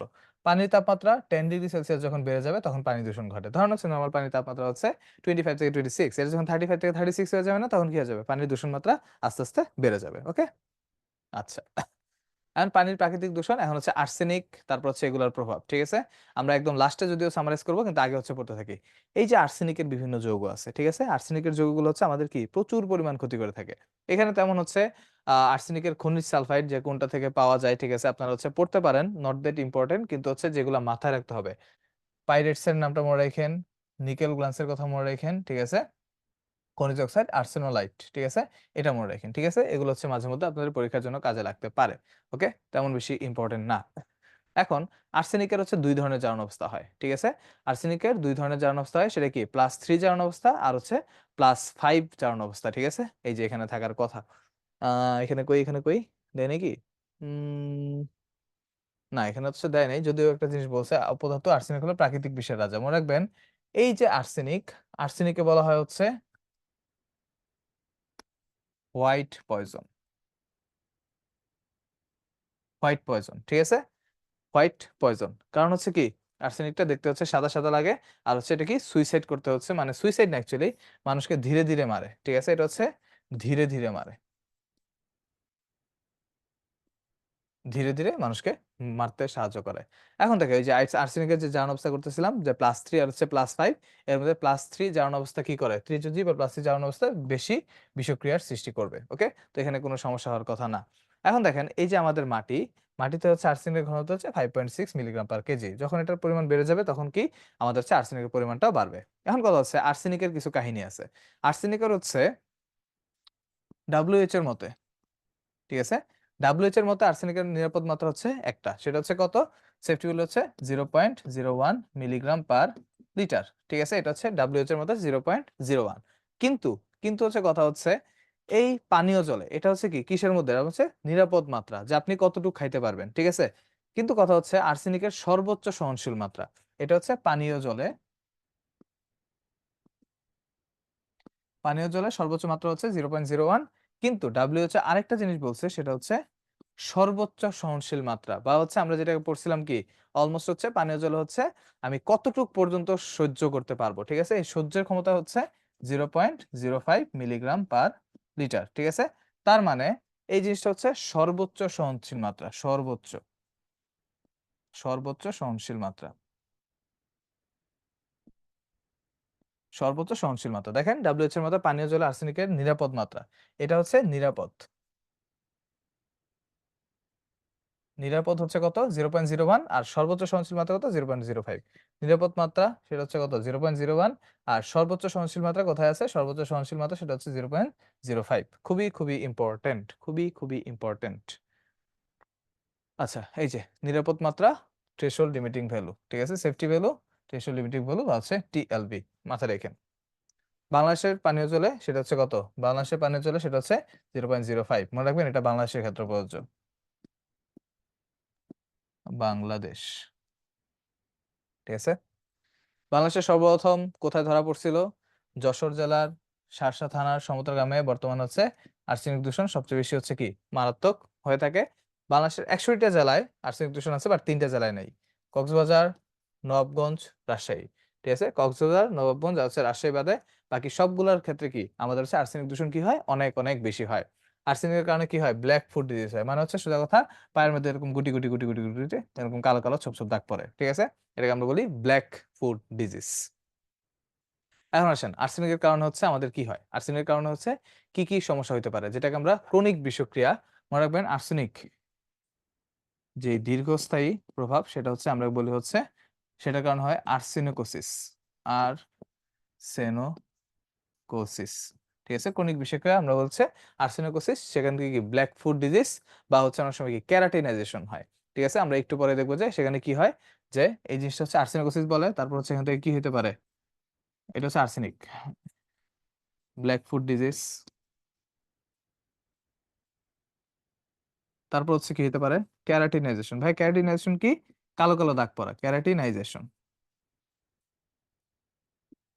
ঠিক আছে, এরকম হচ্ছে কালো কালো দাগ পড়তে হয়। দেখেন আর্সেনিকের হচ্ছে যে একট বিষক্রিয়া হচ্ছে পরিপাক তন্ত্রের হচ্ছে মারাত্মক ক্ষতি হয়, ক্রনিক বিষক্রিয়া আর্সেনিকোসিস হয়, ঠিক আছে, হাতের তালু পায়েতে হচ্ছে কি ব্ল্যাক ফুট ডিজিজ হয়ে যায়, তারপর হচ্ছে ত্বকের হচ্ছে ক্যারাটিনাইজেশন ঘটে, ঠিক আছে। এই জিনিসগুলো হচ্ছে অবশ্যই অবশ্যই মাথায় রাখবেন। রক্ত সরবরাহকারী নালীর হচ্ছে কি হয়ে যায়, সংকোচন হয়ে যায়, ফলে হচ্ছে খাদ্যদ্রব্য কোষ মরে যায়, ওকে। আচ্ছা এখন এখানে হচ্ছে আর্সেনিকের সাধারণ হচ্ছে তেমন ইম্পর্টেন্ট না, এই যে আর্সেনিক দূষণের প্রভাব অলরেডি বলে ফেলছি, সেটা হচ্ছে কি black foot disease, fatty liver, ঠিক আছে।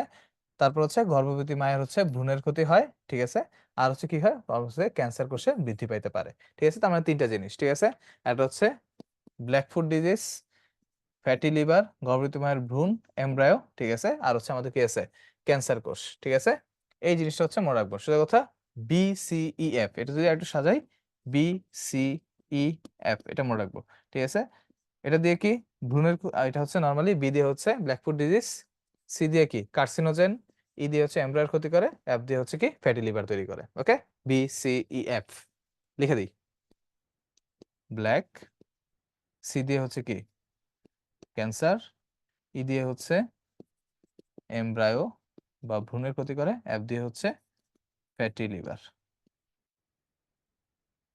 ফ্যাটি লিভার, ঠিক আছে। এই হচ্ছে 4টা জিনিস, বি সি ই এফ। তো উপরটা আমার তেমন লাগতেছে না। আচ্ছা তারপর হচ্ছে ক্রোমিয়াম, ক্রোমিয়ামের নামের মধ্যেই তার হচ্ছে কি আছে, কাজ আছে। দেখেন ক্রোমিয়াম সি আর, সি আর, এই সি আর হচ্ছে কোথায় কাজে লাগে, এই সি আর হচ্ছে সোজা কথা আমাদের যখন ট্যানারি, ঠিক আছে, আমরা যখন ট্যানারি নিয়ে কাজ করব। আচ্ছা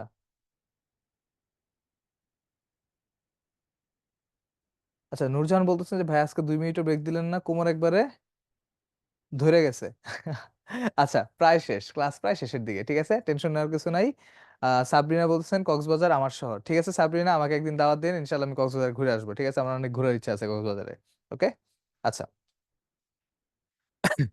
আচ্ছা, তো ক্রোমিয়াম, ক্রোমিয়ামের ক্ষেত্রে কি বলতেছিলাম, যে ক্রোমিয়াম হচ্ছে নরমালি কি আমাদের ট্যানারি শিল্পে ব্যবহার করা হয়, ট্যানারি মানে হচ্ছে চামড়া, ট্যানারি বা চামড়া শিল্পে, ট্যানারি বা চামড়া শিল্পে ব্যবহৃত হয়। আর এই ক্রোমিয়াম কি করবে, কার্সিনোজেন তৈরি করে, কার্সিনোজেন তৈরি করে, ঠিক আছে। ক্রোমিয়াম তৈরি করা হচ্ছে কার্সিনোজেন, এটা অবশ্যই অবশ্যই আমরা কি করব মাথায় রাখবো, ওকে।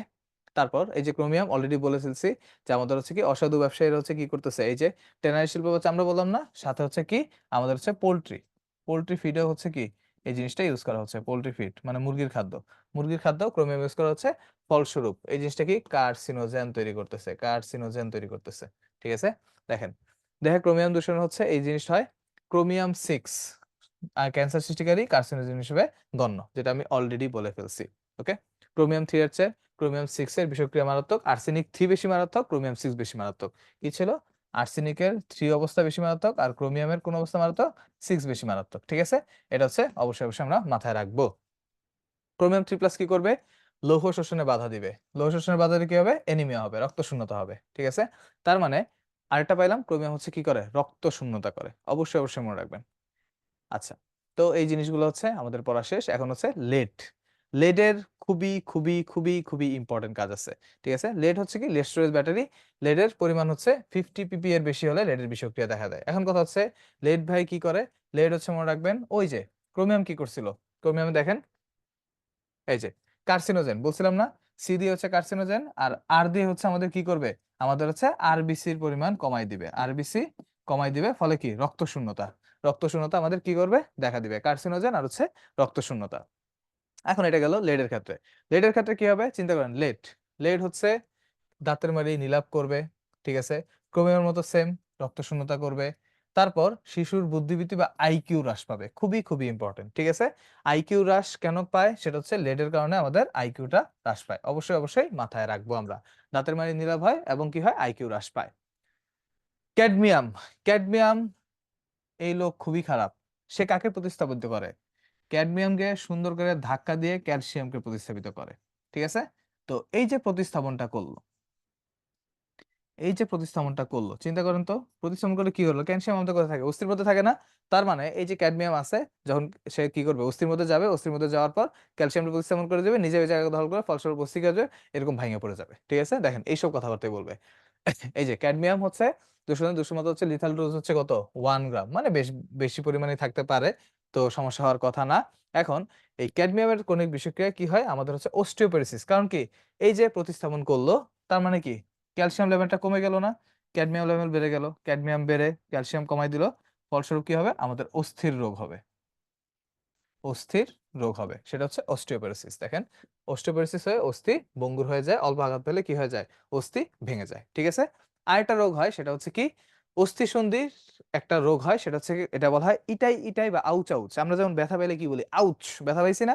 এই জিনিসটা থেকে হচ্ছে ইটাই ইটাই বা হচ্ছে আউচ আউচ রোগের নাম আসছে। ঠিক আছে, এখন কথা হচ্ছে এই যে ইটাই ইটাই বা আউচ আউচ রোগ, এটা কেন আসছে? ইটাই ইটাই কি মেইনলি হচ্ছে জাপানি শব্দ, সেখান থেকে আমরা হচ্ছে বাংলায় সেটা বানায় নিছি কি? Ouch ouch. আমরা তো হচ্ছে ব্যথা পেলে বলবো না ইটাই ব্যথা পাইছি, আমরা বলবো আউচ ব্যথা পাইছি। ঠিক আছে, তো এই যে সেখান থেকে কি ইটাই ইটাই থেকে আমরা বানায় নিছি আউচ আউচ রোগ। ওকে, তার মানে ক্যাডমিয়াম কি করে? ক্যালসিয়ামকে প্রতিস্থাপন করে, সেখানে হচ্ছে আমাদের অস্থিগুলো হচ্ছে ভঙ্গুর করে ফেলে। ওকে, আচ্ছা, তো এই যে ক্যাডমিয়াম দূষণের ফলে কি হয়? নরমালি হচ্ছে খাদ্যশস্য চাল থেকে প্রতিদিন প্রায় 600 মাইক্রোগ্রাম আমাদের ক্যাডমিয়াম ধাতু এই রোগে আক্রান্ত করতে পারে। কিডনি নষ্ট হয়ে যায়। দেখেন ক্যাডমিয়াম, ক্যাডমিয়াম মজার জিনিস। কি করবে? শুনতে লাগে কি? কিডনির মতো, কিডনি নষ্ট করবে। ক্যাডমিয়াম কি করবে?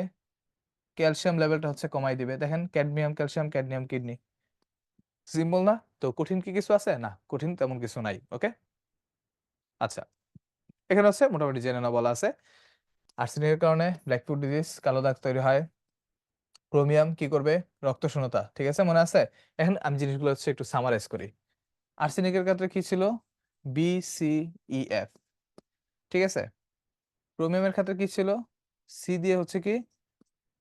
কার্সিনোজেন, কার্সিনোজেন, আর আর দিয়ে ছিল হচ্ছে রক্ত শূন্যতা বা আরবিসি কমে যাওয়া। ঠিক আছে, মনে আছে কি? আর্সেনিক গেল, ক্রোমিয়াম গেল। ঠিক আছে, তারপর আমার কাছে কি ছিল? আমাদের কাছে ছিল লেড। লেড কি করবে? সোজা কথা,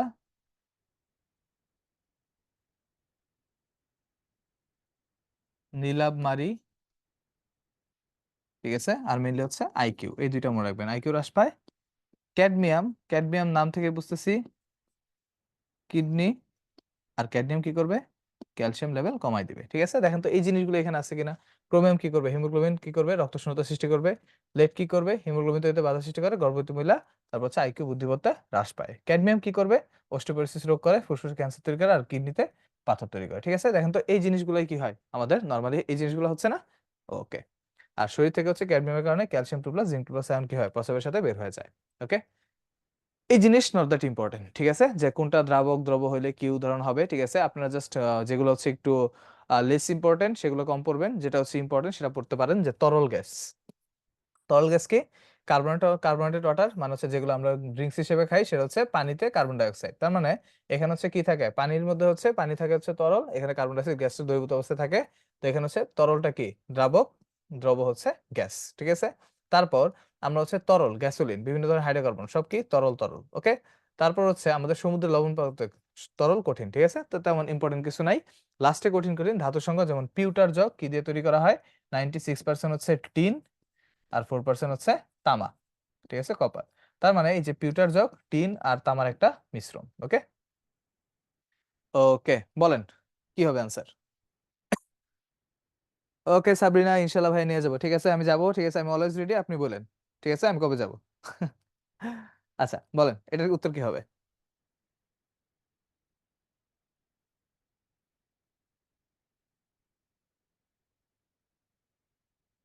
তাড়াতাড়ি তাড়াতাড়ি, কি হবে উত্তর আমরা বলে ফেলি।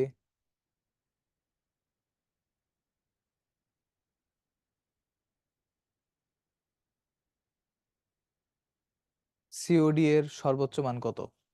মনে আছে কি BO, sorry DO, BOD, COD, এই জিনিসগুলো কি মনে আছে আমাদের? মনে থাকার তো কথা। হ্যাঁ, মনে করেন তো কি ছিল, ডিও, বিওডি, সিওডি। 5 থেকে 6 ppm, 6 ppm, 10 ppm, তার আনসার কত হবে? 10 মিলিগ্রাম পার লিটার, ঠিক আছে, আনসার হচ্ছে সি। মাহমুদা সবার আগে উত্তর দিয়ে দিছে, ঠিক আছে, মাহমুদা উইনার। তারপর পরের কোশ্চেনে যাই, নিচের কোন পদ্ধতিতে স্থায়ীকরতা দূর করার জন্য ব্যবহার করা হয় না? স্থায়ীকরতা কি করা যায় না, পাতনের মাধ্যমে দূর করা যাবে না, কারণ পাতনের মাধ্যমে শুধুমাত্র অস্থায়ী ক্ষরতা দূর করা যায়, এটা হচ্ছে শুধুমাত্র অস্থায়ী ক্ষরতা দূরকরণের জন্য, ঠিক আছে। সেজন্য মনে রাখবেন স্থায়ীকরণ কি, যে উম না, একটু ভুল হয়ে গেছে, একটু ভুল হয়ে গেছে, ঠিক আছে, ফুটানোর মাধ্যমে, ঠিক আছে। আনসার হবে কি নির্ণয় পদ্ধতি স্থায়ীকরতা, কারণ হচ্ছে ফুটিয়ে আমরা কি করি, অস্থায়ীকরতা দূর করি, তো সেটা হচ্ছে আমরা কি, আনসার হবে হচ্ছে এ, ফুটন্তকরণ, ওকে। আনসার হচ্ছে এ, ফুটন্তকরণ। বিশ্ব স্বাস্থ্য সংস্থার নির্দেশিকা অনুযায়ী পানীয় জলে আর্সেনিকের নিরাপদ মাত্রা দেখেন, নিরাপদ মাত্রা সর্বোচ্চ সহনশীল মাত্রা। তাও ভালো আপনাদের হচ্ছে কোশ্চেন, এই যে শান্ত ভাইয়ের কোশ্চেন 19-20 দেখছেন, আজকে ভইরা ফেলছি শান্ত ভাইয়ের কোশ্চেন দিয়ে, ঠিক আছে। সেটা হচ্ছে নিরাপদ মাত্রা, নিরাপদ হচ্ছে 0.01, আর সর্বোচ্চ, সর্বোচ্চ ছিল কত, 0.05, ঠিক আছে। তার মানে আনসার কত হবে, 0.01 একটাই আছে, সেটা হচ্ছে আনসার হচ্ছে ডি, ওকে। বুঝতে পারছি, বুঝতে পারছি সবাই, ওকে। চলে যাই, নিম্নের কোন ধাতুটির বিষক্রিয়ায় অস্টিওপোরোসিস হয়? এই যে অস্টিওপোরোসিস কখন হবে, যখন ক্যালসিয়াম লেভেলটা কমে যাবে, আর ক্যালসিয়াম লেভেল কে কমায় দেয়, ক্যাডমিয়াম কমায় দেয়, ওকে। তো কত সহজ সহজ জিনিস না। এই তো মাহমুদা নূরজাহান সবাই সঠিক উত্তর দিতে পারছেন, গুড। তাহলে আজকে আমাদের ক্লাস এখানেই শেষ, ঠিক আছে। বলেন কারো কোনো কোশ্চেন আছে কিনা, কারো কোনো কোশ্চেন আছে কিনা, বলেন। কারো কোনো কোশ্চেন থাকলে অবশ্যই অবশ্যই কোশ্চেন করতে পারেন। আছে কারো কোনো question?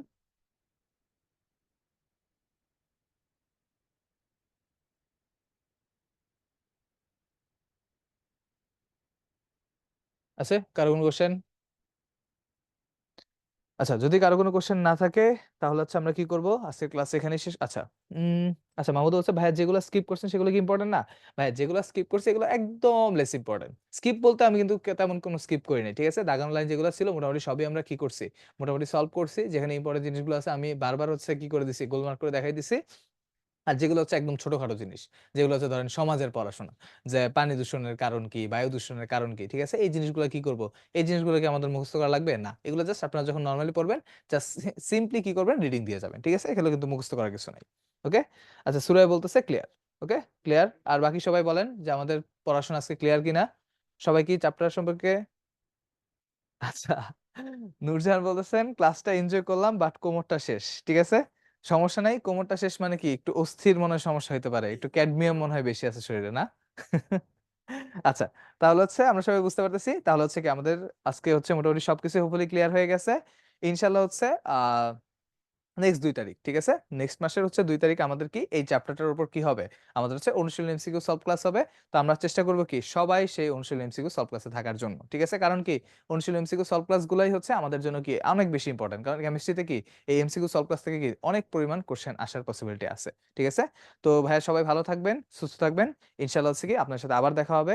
Till then take care. Okay? আল্লাহ হাফেজ। আসসালামু আলাইকুম।